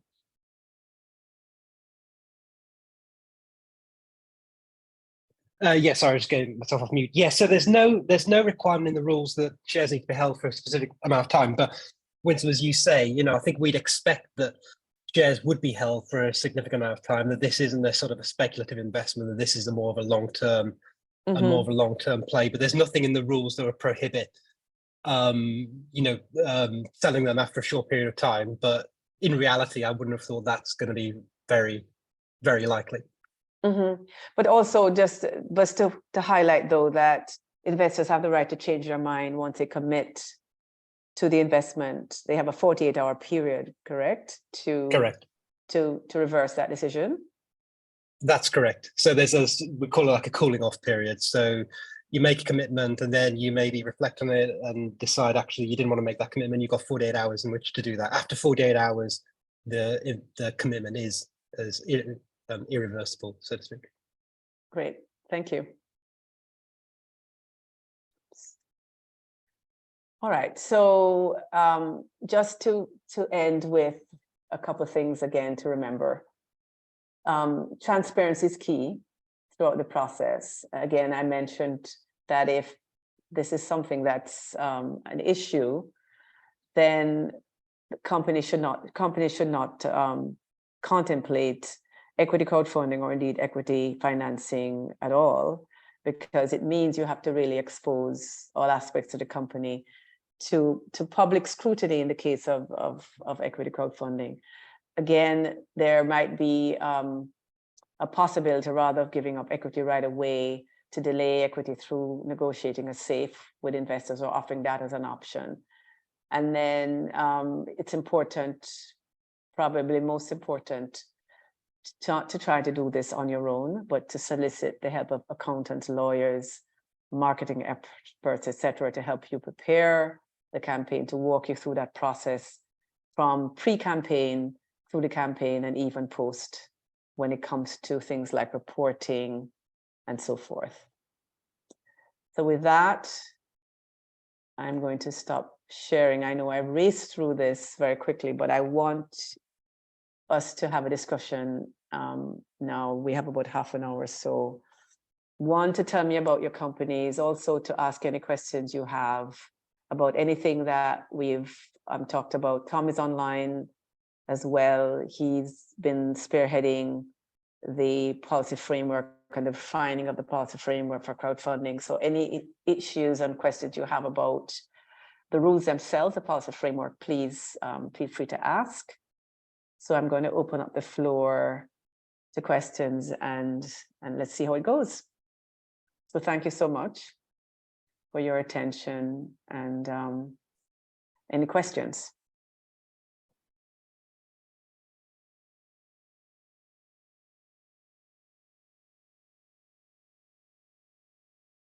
Okay, well, if we have no questions, let's jumpstart things by telling me about your companies and what you're doing. Shernette, would you like to tell us a bit about your company or what brought you to the course?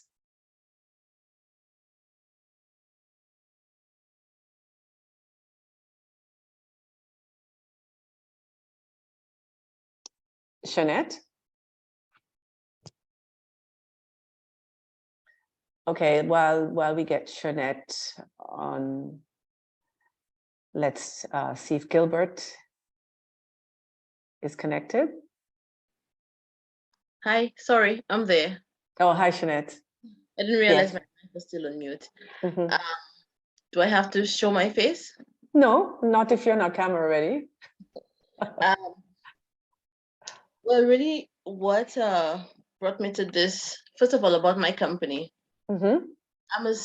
I'm a travel agent / destination management business. Can you see? So yes. yeah. So really and truly, what really brought my idea, what brought about the idea, here in St. Lucia, you know, our number one industry is tourism. Right. But most of the travel agencies have basically maintained one pattern. So I decided, based on what my own assessment, based on what I saw as needs, to actually tweak my model. Mm-hmm. So what's the name of the company? I'm sorry to interrupt, but what's the name of the company? Sunset Getaway Connection. Okay. Go ahead. I'm sorry. Go ahead. So basically, our aim is to really our primary aim is to bring persons to the destination, which is St. Lucia. Mm-hmm. However, I want to do it from two angles. One way I actually market and manage the destination. So for example, persons who want to come to St. Lucia, but perhaps they do not have anybody here or they've never been here before. When they get here, they need that level of comfort or that service where they know they have a friend. So in the event of anything, they could always call that person one. Mm-hmm. And then from the destination management side, where they do not necessarily have to go to an all inclusive property. You could actually shop around and put together your vacation however you wanted to. Mm-hmm. And then from the other end, there are a lot of small accommodation houses here who are unable to afford services such as accountants and persons to manage the business and probably even to train staff. So I also offer that service. Mm-hmm. So what drew you to crowdfund this training? Well, I have been looking for, first of all, before 2010, I actually invested my own money into the business, but because of COVID, everything went down. Mm-hmm. Now the business is at a point where it's not able to sustain, the revenue it brings in is not able to sustain the business and myself because I'm a single mom with triplet daughters. Mm-hmm. So this was supposed to have been my form of income while being able to be with my daughters, but now it's not giving me the revenue that it should have based on what I would have invested initially. Mm-hmm. Mm-hmm. So I'm looking for sources of financing Crowdfunding is something I did not really know too much about or understand enough, not only just for myself, but for other some of the businesses that I may come across who too are looking for funding, but have no idea where to turn and how to turn and how to be looking at it. Also, professionally, I am also a small business consultant. So for those businesses that I actually do consulting for, some of them find, actually there's one that I'm working with right now who's a chemical, he's a chemist. So his business, they do chemical production, like household chemicals, and he's actually looking for funding, but he has no idea what crowdfunding is or angel investment or. So we're just basically looking for, I'm just basically looking for avenues or information that I could use and pass on to other persons myself who probably don't even have the time to sit and listen to this.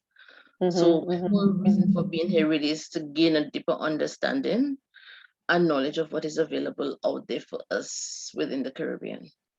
Great. Perfect. Gilbert, thanks so much, Jeanette. Gilbert, I think you have your hand raised. Or maybe not.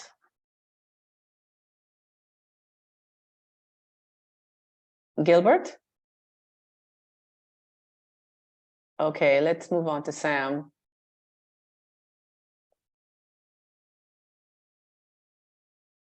Hi, Morning, Sam. Morning. It's not really a company or organization. I'm just facilitating and listening up on the information provided and facilitating in terms of providing the others here in Curacao the link to this training. Oh, I see. Okay. Yeah. Okay. All right. It's just not, but it's very interesting and of course very engaging to be in touch with you and to hear this information. Nice to be in touch again. Yes, no problem. Thank you. All right. You said, of course, something. So, no, nothing. Oh, okay. Okay. No, okay. All right, yeah. fine. Yeah. Christopher, welcome back. Sorry, Gilbert having tech problems, he said. He will come online quickly. Oh, okay. I know him, so he Okay. will come back quickly. Okay, That's no correct. problem. No problem. Right. I thought I saw. Oh, there's Christopher. Welcome back. Hello. Thank you. Right. Could you so, just talk about your company again for those who weren't here last week? okay, so well, basically I represent two companies, right? So my own company is 5-Star Quality and Justice Associates, and basically like some of the others, we are a consultant company. We basically serve as a catalyst to help organizations that are seeking to implement international standards in the areas of quality, health, safety, environment, and of course, sustainability and those type of areas. Of course, we focus on addressing issues in the food, water, energy, and agricultural nexus. Remind me the company's name again. I'm sorry. Remind me the company. 5-Star Quality and Justice Associates. Oh, okay. So basically, we do a lot of consulting work in the areas of, well, like I said, implementing international standards in quality, in food safety, and so on. We help companies who are looking to expand their businesses by exporting, especially with regards to export, there is a critical need to implement international standards, whether it be in food safety and all of these particular issues, good manufacturing practices. So we assist them. But the reason that I'm actually here is with respect to another project that I'm a part of in relation to carbonless solutions. And basically we are working on a project in relation to fish waste to fertilizer. Right. And with regards to it, we have already started doing pilot testing and have validated the efficacy of the solution itself. It is, well, it's an organic type fertilizer. So the things that excite us about the project is that it's organic, it's circular economy based, and it's actually scalable. It can be done at various scales. And we are now looking at definitely the commercial scale to it. And for this scale, in terms of the scale up, we are in the process of also trying to source investment into the project. We have already completed our customer discovery processes, whereby in terms of have discussed with various persons, parties in the value chain, in terms of farmers, hoteliers, various entities, including even the regulatory agencies. And we have had great feedback so far. We are part of the IDB and the WIPO Blue Economy Innovation Project currently being undertaken. And we have already started developing the pitch decks and so on for the taking to investors on this and so on. So basically, we were just here to really learn more and to basically position that offering for probably, if not crowdfunding, for just sourcing investors of various types. So that's basically the interest that we have had. And we're just happy to discuss the project and its development with others, No, that's thank you. I mean, I think that hopefully much of what was covered here is relevant for either crowdfunding or conventional equity investing, certainly the valuation discussion, et cetera, et cetera. Yeah, definitely. To me, a lot of it was actually very beneficial and useful to have even greater insights, because for us, one of the critical items, and like I said, evaluation is just so important to negotiating with whether it be your investors of any sort, and also just also understanding too the dynamics in terms of giving up a portion of your company and so on. One of the critical elements to us, and one of the questions that I actually had, because I was looking at the elements in one of the slides that you had put in today with regards to valuing the company. And one of the things that I didn't see was the intellectual property and the value of the intellectual property. That was one of the things that I wanted to actually raise, but as you could see. In due diligence, the due diligence checklist, which I mentioned last time, that's a key thing, because in your instance, you're going to have to value that. I think you ought to go to Kevin Valley's website, because that will help you with a lot of those issues, I think you should certainly check out that website. I had Kevin speak to a training I did for the Development Bank of Jamaica last month, just on valuation. And he was raising some of those issues as well. So go on his website, and if necessary, reach out to him specifically on that issue, because he might be very helpful. Thanks, definitely will do. Okay, so let's turn to Kali, if she's connected.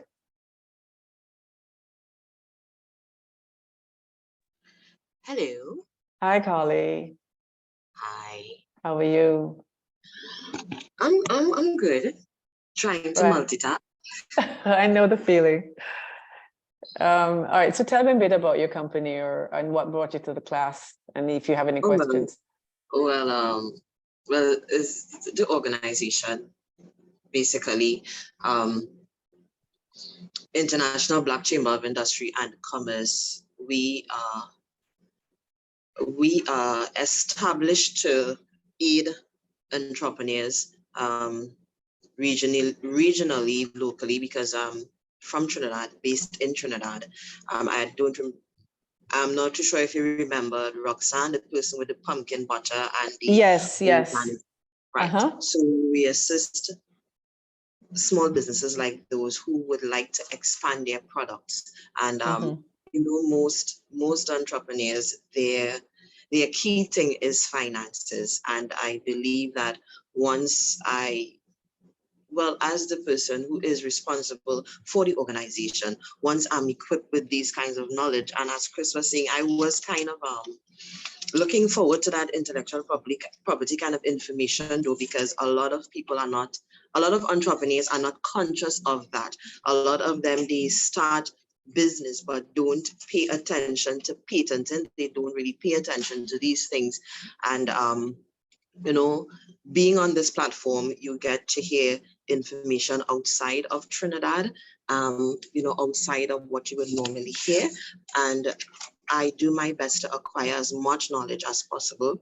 So Chris do all of the connecting with all of the webinars. He assists greatly. So this is what we do. We truly assist entrepreneurs, whether you be small or big. Even if you have a skill or a product, we help you expand your business. We help you mature your business as well, so that if you have a product, it will be good to export. If you have a product, we can also assist, just as I said, to what I realize as well. I don't know if you will have the same situation. Much people, when you hear small business or when you hear entrepreneurship, people who are just starting off, they're just basic. You just give an example. You have a bottle, whether it be a liquid product or so, and you just put a label, and most people are content. But not everybody go into the process of business and really nurturing and maturing their business to standards, as what you will continue to explain. So this is where I come in. I will get as much information, bridge the gap between that entrepreneur and other outside interests with respect. So who would be interested in their product, and be that gap to make, to make the necessary business arrangements so that they would always come out on the profitable hand of the bargain. So this is what we do.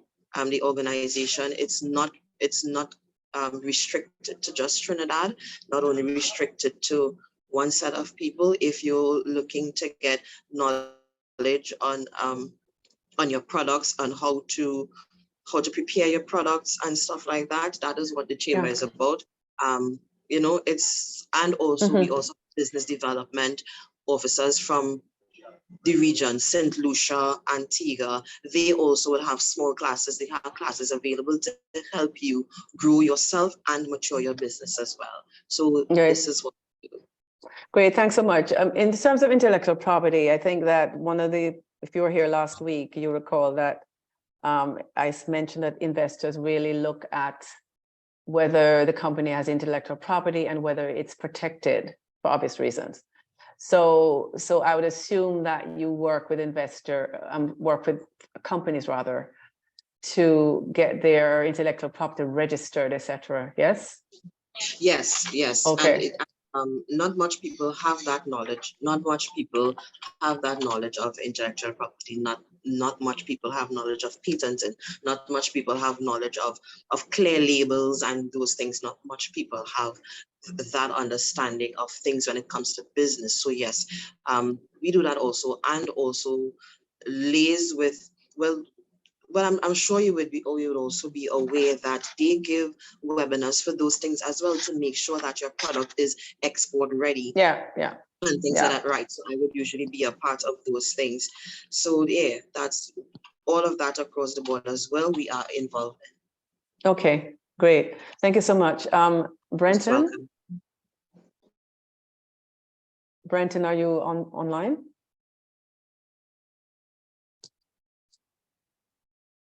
Okay, let's see who we have left. Vincent, I know you talked last week about your consultancy. Could you just reiterate about that a little bit and let us know how this training will help in what you're doing?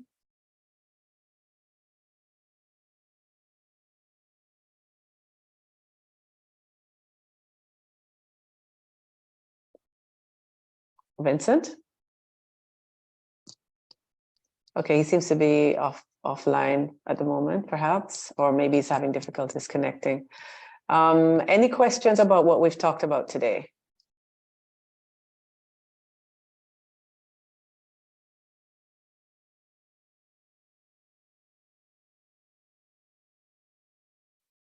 Lucia, are you on? Just one question. In addition, so I do notice note that you had mentioned Mr. Valley. Yes. One of the validators.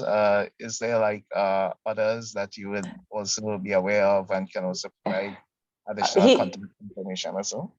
Well, he's the only one I know in the Caribbean who values small companies as that's his thing. There might be others, but they are sort of the PwCs of the world. And I think nobody comes to mind right now. If I certainly, I think you gave me your phone number last class. Yes. So if I was just asking. No. If I know of anyone, if anyone else occurs to me, I will certainly. But Kevin comes to mind readily because he made a presentation in a training I did in December. But there are others, but I would know. I would know that most of them tend to look at small companies through the lens of a large company, and that's not really what you need, huh? No. So you need somebody who will look at your company for what it is, early stage, et cetera, et cetera. So, but again, if anyone else comes to mind, I would certainly send you a text on your phone. Because I think you gave your phone number. You gave your phone number. Right. I'm not sure if Lucia is connected. Perhaps if she is, she could talk a little bit about the project, because I think there is a misunderstanding, but certainly there was last time I'm not sure if it's this group or the group in the afternoon, that the ECSRC is actually producing a platform, is actually running a platform, and that's not the case. The ECSRC is actually facilitating the process by creating the rules, the policy framework that Tom's been working on. Secondly, providing awareness raising and training throughout the region, throughout the ECCU, on what crowdfunding is, what it isn't, and sort of taking a little bit of a deeper dive through this training in how would you prepare for a campaign, et cetera, with a view to helping you as a company decide whether this is really for you or not. And then the third aspect of the project is providing an opportunity for IT companies who want to develop a platform to test their prototype with a view to the rules, how the rules are written and how they will operate. So that's really the elements of the project that we're running here through the ECSRC. The idea is that coming out of that project, we will have at least one or two platform prototypes that are ready to launch once this project is over in June. Chris, you had your hand raised. Yeah, I'm really interested to learn a little bit more about the third element of the project in terms of the pilot testing for the ICT companies that are interested, and just generally how the project team actually sees the build out in terms of not only the investor aspects, but also building up this whole ecosystem. So if you could share a little bit of insights into that would be awesome. Okay, so I'm going to ask Tom, who's technical advisor to the project, to speak about the first issue, about the sandbox process. Tom, if you're connected. Yeah, so thanks for the question. So because this is an entirely sort of new framework we're looking to put in place for the ECCU, what we want to do is launch a regulatory sandbox. So this will be primarily for the intermediaries, so the firms that we're looking to sort of encourage into the market to be the intermediaries between the entrepreneurs and the investors to actually facilitate these equity crowdfunding transactions. So the idea would be is we would support these firms, helping them sort of understand the rules and the requirements and the expectations from the regulator to sort of promote and to sort of get them into the market as quickly as we can.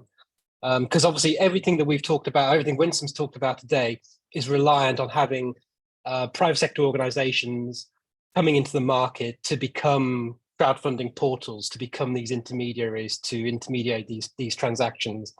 Without them, this doesn't work. So the idea of the sandbox is to really hold the hands of these prospective firms, helping them understand the rules, their obligations, and to support them and get to market as soon as possible. I think it'll hopefully also help us understand if we've got the right regulatory regime in place. You know, do we have the right safeguards? You know, I talked a little bit earlier about the investment limits we're putting on investors. Are they right? Are they too high? Are they too low? So to really test the approach of the ECSRC, but also to get these firms to market as quickly as we can, so we can get hopefully a very positive and sustainable equity crowdfunding ecosystem in place as quickly as we can. Great, thank you so much. And how will firms be able to participate in the sandbox? Yep. So I don't know whether Alicia may want to talk a little bit more about this, but we're looking to launch a sandbox very soon. So we'll have we'll have web pages that are updated, and we'll have eligibility criteria. As you'd imagine, we'll have a series of eligibility criteria about the firms that are eligible or not. But really, we want to do a lot of sort of outreach and awareness raising to get the message out to prospective firms that a sandbox is available. There's certain additional support that's available to them, and to encourage them to apply. And that'll happen in the next few weeks and months. I would say it'd be a short term. In the short term, we're going to be getting it launched. I don't think I want to give a specific date because I don't want to give a hostage to fortune, but definitely sooner rather than later, sort of by the first half of this year at the very latest. Great, thanks, Tom. Chris, does that answer your question?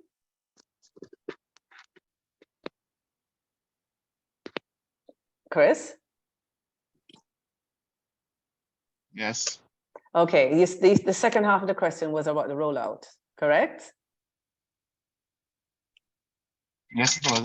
Okay, all right. So again, there's an ecosystem involved here, which includes, the regulator, obviously, ECSRC, investors, entrepreneurs, IT platforms, business associations, etc. We had a series of stakeholder consultations back in September, basically soliciting feedback on the policy framework, on the rules. And one of the important things that came out of that was the need to provide capacity building, hand-holding, etc., for both investors on the one hand and entrepreneurs on the other. Excuse me. To get them ready to actually, in the case of entrepreneurs, to get them ready for a campaign. So there needs to be an effort made to work with companies such as yours who are interested in crowdfunding to actually get them ready. Arawak X in Bahamas, while they can't do this themselves because of conflict of interest, they have a network of business support organizations that they've trained in crowdfunding who have the responsibility to actually prepare the companies. So likewise in the ECCU, we recognize there's going to have to be a similar kind of arrangement. So we are actually in this phase, reaching out to possible partners such as the OECS Commission and others who we think will have an important role to play in a rollout, in an actual rollout of a crowdfunding operation. So we're thinking about this in a holistic way, not just saying, okay, we're going to, do some trainings and awareness raising, and hope for the best. We're trying to anticipate the various elements that are going to be needed to make this work well, and to see how these can be filled, if not directly by the ECSRC because of its mission and its limits as regulator, but how they can be filled by other partners. If that answers your question.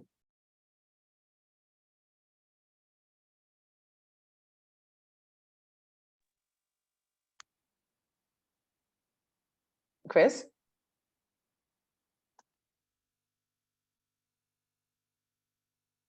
He might be muted. Yes, I think he's Well, muted and he doesn't realize it. Okay, so while we wait for him to respond, Okay, yes. Vincent here. I Hi. stepped away for a minute, so I do apologize. Yeah, I was calling on you frantically. Oh, sorry. Not Sorry frantically, about that. but I was asking you to talk a little bit about what you're doing now Oh, and what's well, drawing you to the course. well, I am involved in climate finance. Mm-hmm. And as a consultant, I think that there is opportunity for businesses to find a way to seek additional financing, and crowdfunding is one. Mm-hmm. My question really is, you said the next sort of phase will be to sort of go through what the platform or the IT entities that run the platform, how they have to be structured and set up and so on. And I was concerned about, the integrity of those companies in their capacity to attract investors. Mm-hmm. And, what would that look like? Meaning that, for instance, okay, we talk about IROX. It sounds like a relatively new entity. We did speak about the Jamaica Social Exchange. Exchange, which we from what I have seen of them and their connection with the actual Jamaica Stock Exchange, there's a high level of integrity, and persons would feel confident saying, okay, let me put my money here, knowing that, okay, it's going to get to those persons who need it, who have come to raise the money.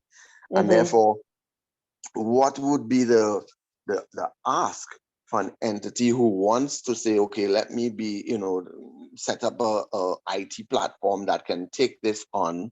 What would be the requirements? Is it that they need to have a structured board? Is it that the persons have to be well versed in this? Obviously they should be, but just to ensure that there is integrity. I mean, we're seeing the issue with the SNS company in Jamaica, where they're talking about trying to get back Bolt's money, and I don't know how they're going to do that unless they had some sort of insurance indemnity or something like that would assist him.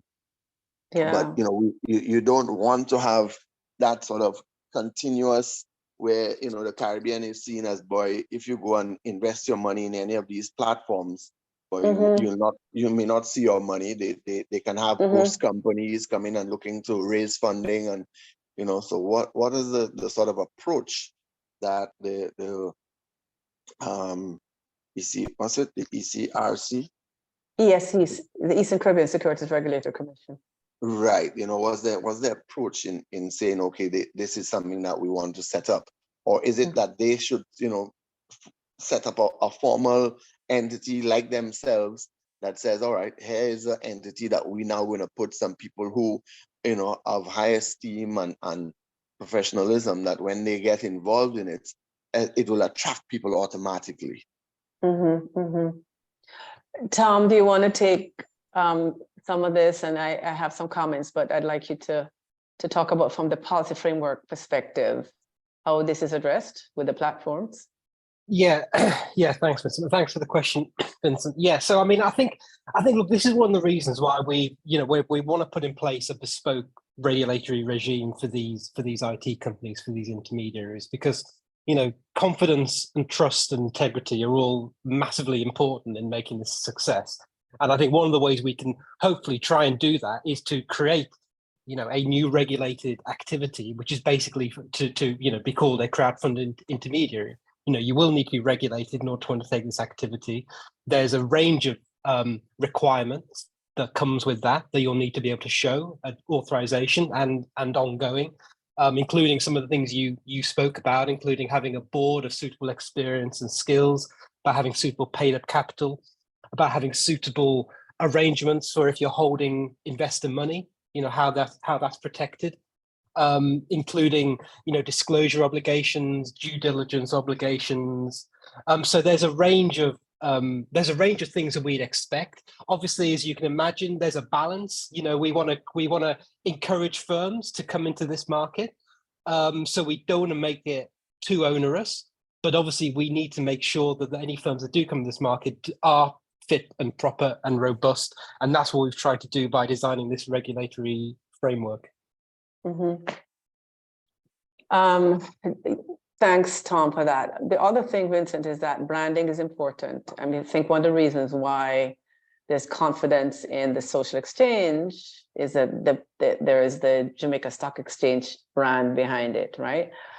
So I'm fully expecting that the firms that would apply to be in the sandbox, for example, are firms that already have a reputation in the market in some way, rather than a new kid on the block. Not to say that they can't apply, but I would say that I would think, in fact, I know of one company already who I think would be interested in being in a sandbox scenario for this project. So I think branding is important, and I think rules are important. So, I think that the policy framework as designed so far is sufficiently rigorous without being onerous. So let's see what comes out of the sandbox process. Because remember, this is a testing phase, and these firms will be evaluated against the rules. So they'll have to sort of hit certain requirements to be even considered to be part of the sandbox itself.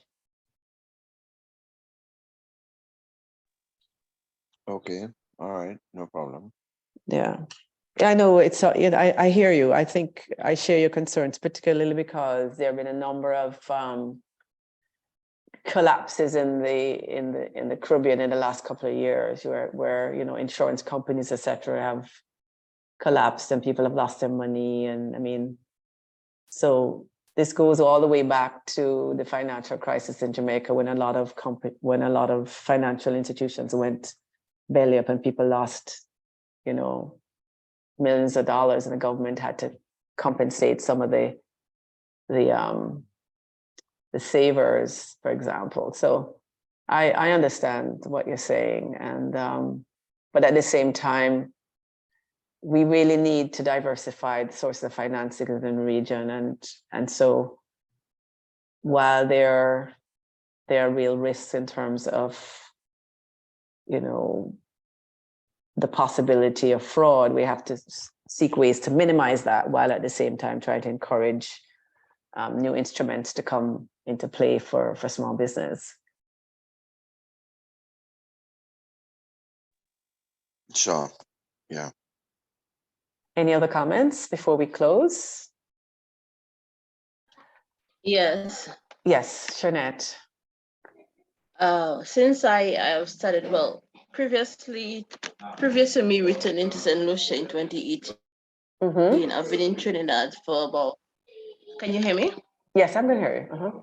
So I'm saying previous to my return to St. Lucia, I was in Trinidad for about 15 years. And one of the things that was very noticeable is that the amount of avenues that small businesses have in terms of support for growth and development, and it was something that we were missing here in the OECS. So when I hear things like that are coming on stream, I'm really, really happy, because it has been a problem for us here in St. Lucia, particularly small businesses, where the usual requirements for a bank loan are very limited, like collateral. So I'm happy to hear, such things are coming on, because persons have been really looking for ways of funding the businesses to grow. and to move forward. I joined the Caribbean Angel Investment Network probably about 4 years now. But really and truly, the business is really not at that point. So yes, you're a member, but you're just there for, I guess, knowledge, information purpose. The Bank of St. Lucia, along I think with the ECCB, I think it was, came on another grant facility for small businesses. So I'm really happy to hear that, you know, these things are really coming around, because I listened to Jamaica and how established you've been, and I'm like, wow, we are so far behind in the Eastern Caribbean. So I'm really happy that somebody has taken note and realized that this is really a necessity for us as small businesses, because here we have most of our employment, or the majority of the persons who are employed are with government, but small businesses really drive an economy. So we really, it's nice to, you know, to have that sort of support come along as well. Right, but let me just say this. This is not a slam dunk in the sense that companies, yes, if you go for a bank loan, there's collateral requirements and so on. But the same kind of rigor in terms of financials, getting your books together, et cetera, applies to crowdfunding as well, or indeed any kind of financing. So I think there seems to be, to my mind, somewhat of a disconnect on the part of companies between the need to organize yourself properly, have your books together, have a board, you know, even in terms of your the form of organization, sole proprietor versus an LLC. If you're thinking of money at all, any kind of money, then you might be better off at the get-go, rather than going for a sole proprietorship, go for a limited company, because that sends a message to funders that, hey, this company, you know, wants to get financing. It's putting itself in a position to be attractive to a funder. So because crowdfunding is an easier play in theory than, say, conventional equity financing, it's a platform, an online process. You're not pitching in person and all these kinds of things. It doesn't mean that you don't prepare as rigorously as you would for other kinds of financing. I just want to add that in. Yeah, well, just to add to what you were saying, I think the disconnect really comes with probably lack of probably knowledge and understanding as to what is required. Because like you said, it doesn't matter where you're going for funding, there are certain things, basic requirements that are expected, you know, the business structure, the accounting records, and everything has to be in place. But we've seen a thrust towards educating person in terms of setting up the systems where you get proper accounting records, etc., setting up the business, registering the business, you know. But when it gets to the part of funding is where everybody seems to get, because yes, they have everything in place, or they probably, like I was saying, some of them probably they do not have the means of even, yes, they may have the records, but in terms of collating and having the proper records, as in probably your sales forecast and your profit and loss balance, and you know, those type of accounts records, they probably do not have them in place, again, because they do not have the finance or even the understanding as to how to go about it. So the disconnect probably comes with, if you know, you probably have an idea, but you don't know how to go about doing it to get to that next level, right? There's been a thrust towards educating small businesses, particularly on the part of the Chamber of Commerce. So maybe we have probably crossed that hurdle. I'm not sure for every other Caribbean country. But when it comes to the financing part, our have been very limited. So now that I know about this, I'm happy to see that there's, you know, another option that we can consider, because I'm sure there are businesses who are already at that level where they could actually come to, they could consider crowdfunding. Right. Thanks, Jeanette. I think Carly had her hand up. Yeah, just please permit me to just add to what you were saying. There are a lot of concerns within the organization where the entrepreneurs are concerned with this same thing. Yes, we can help grow your business in terms of putting the necessary paperwork together to do the relevant presentation to the different investors and so. But when you reach that juncture of the literal funding itself, you have that strain of finding the right person who is willing to do that funding. And most of the entrepreneurs find it very tedious to get all the things together. So you find that with the strain of being equipped to make the presentation to the investors, you have, they don't have the proper knowledge and information as to how to go about how to get it done. And just as she said, there are not many people who will offer that services or offer to give that relevant assistance to those who really need it. So you find that they are, well, in our local parlance, between a rock and a hard place of really trying to get that financial assistance because you don't have that body. And that is why we are erecting the chamber to do that, at least help from beginning to end, even if we have to find investors. And that is why I will be in meetings like these, because once people are aware that the chamber exists, they will now connect with me and connect me to webinars like these, so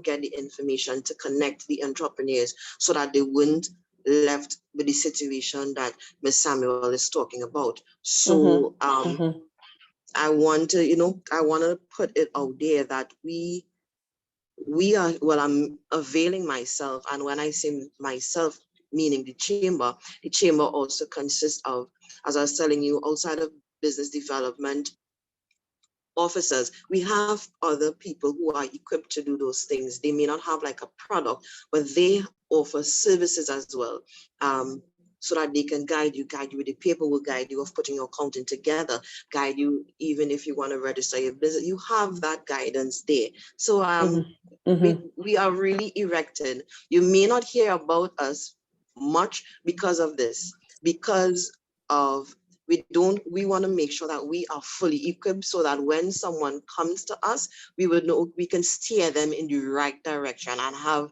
the right information and say, here, what? This is who you want to go to. This is who you want to go to. And it's not only restricted to Trinidad. Okay. We have people in Jamaica and in other parts of the region who are willing to assist us. So, Ms. Samuel, even if you want to connect and we talk, we share ideas, any concerns, and if we can assist, even if it don't have to be you or of others, we can do that. We can, and I mean, that is what Bridging the Gap is about. Bridging the Gap is really that space in between where the entrepreneurs are stuck. We help you get unstuck. We cross you over that bridge to connect you with the right people who you need to get connected with. And in this platform, this is one of a great connection. So I just wanted to put that forward. All right, thank you so much. Okay, folks, we've gone a little bit over time. Thanks so much for hanging around and staying online. This is the end of the training. As I said, we'll have the recordings on the ECSRC website for your reference, and all the best and enjoy the weekend.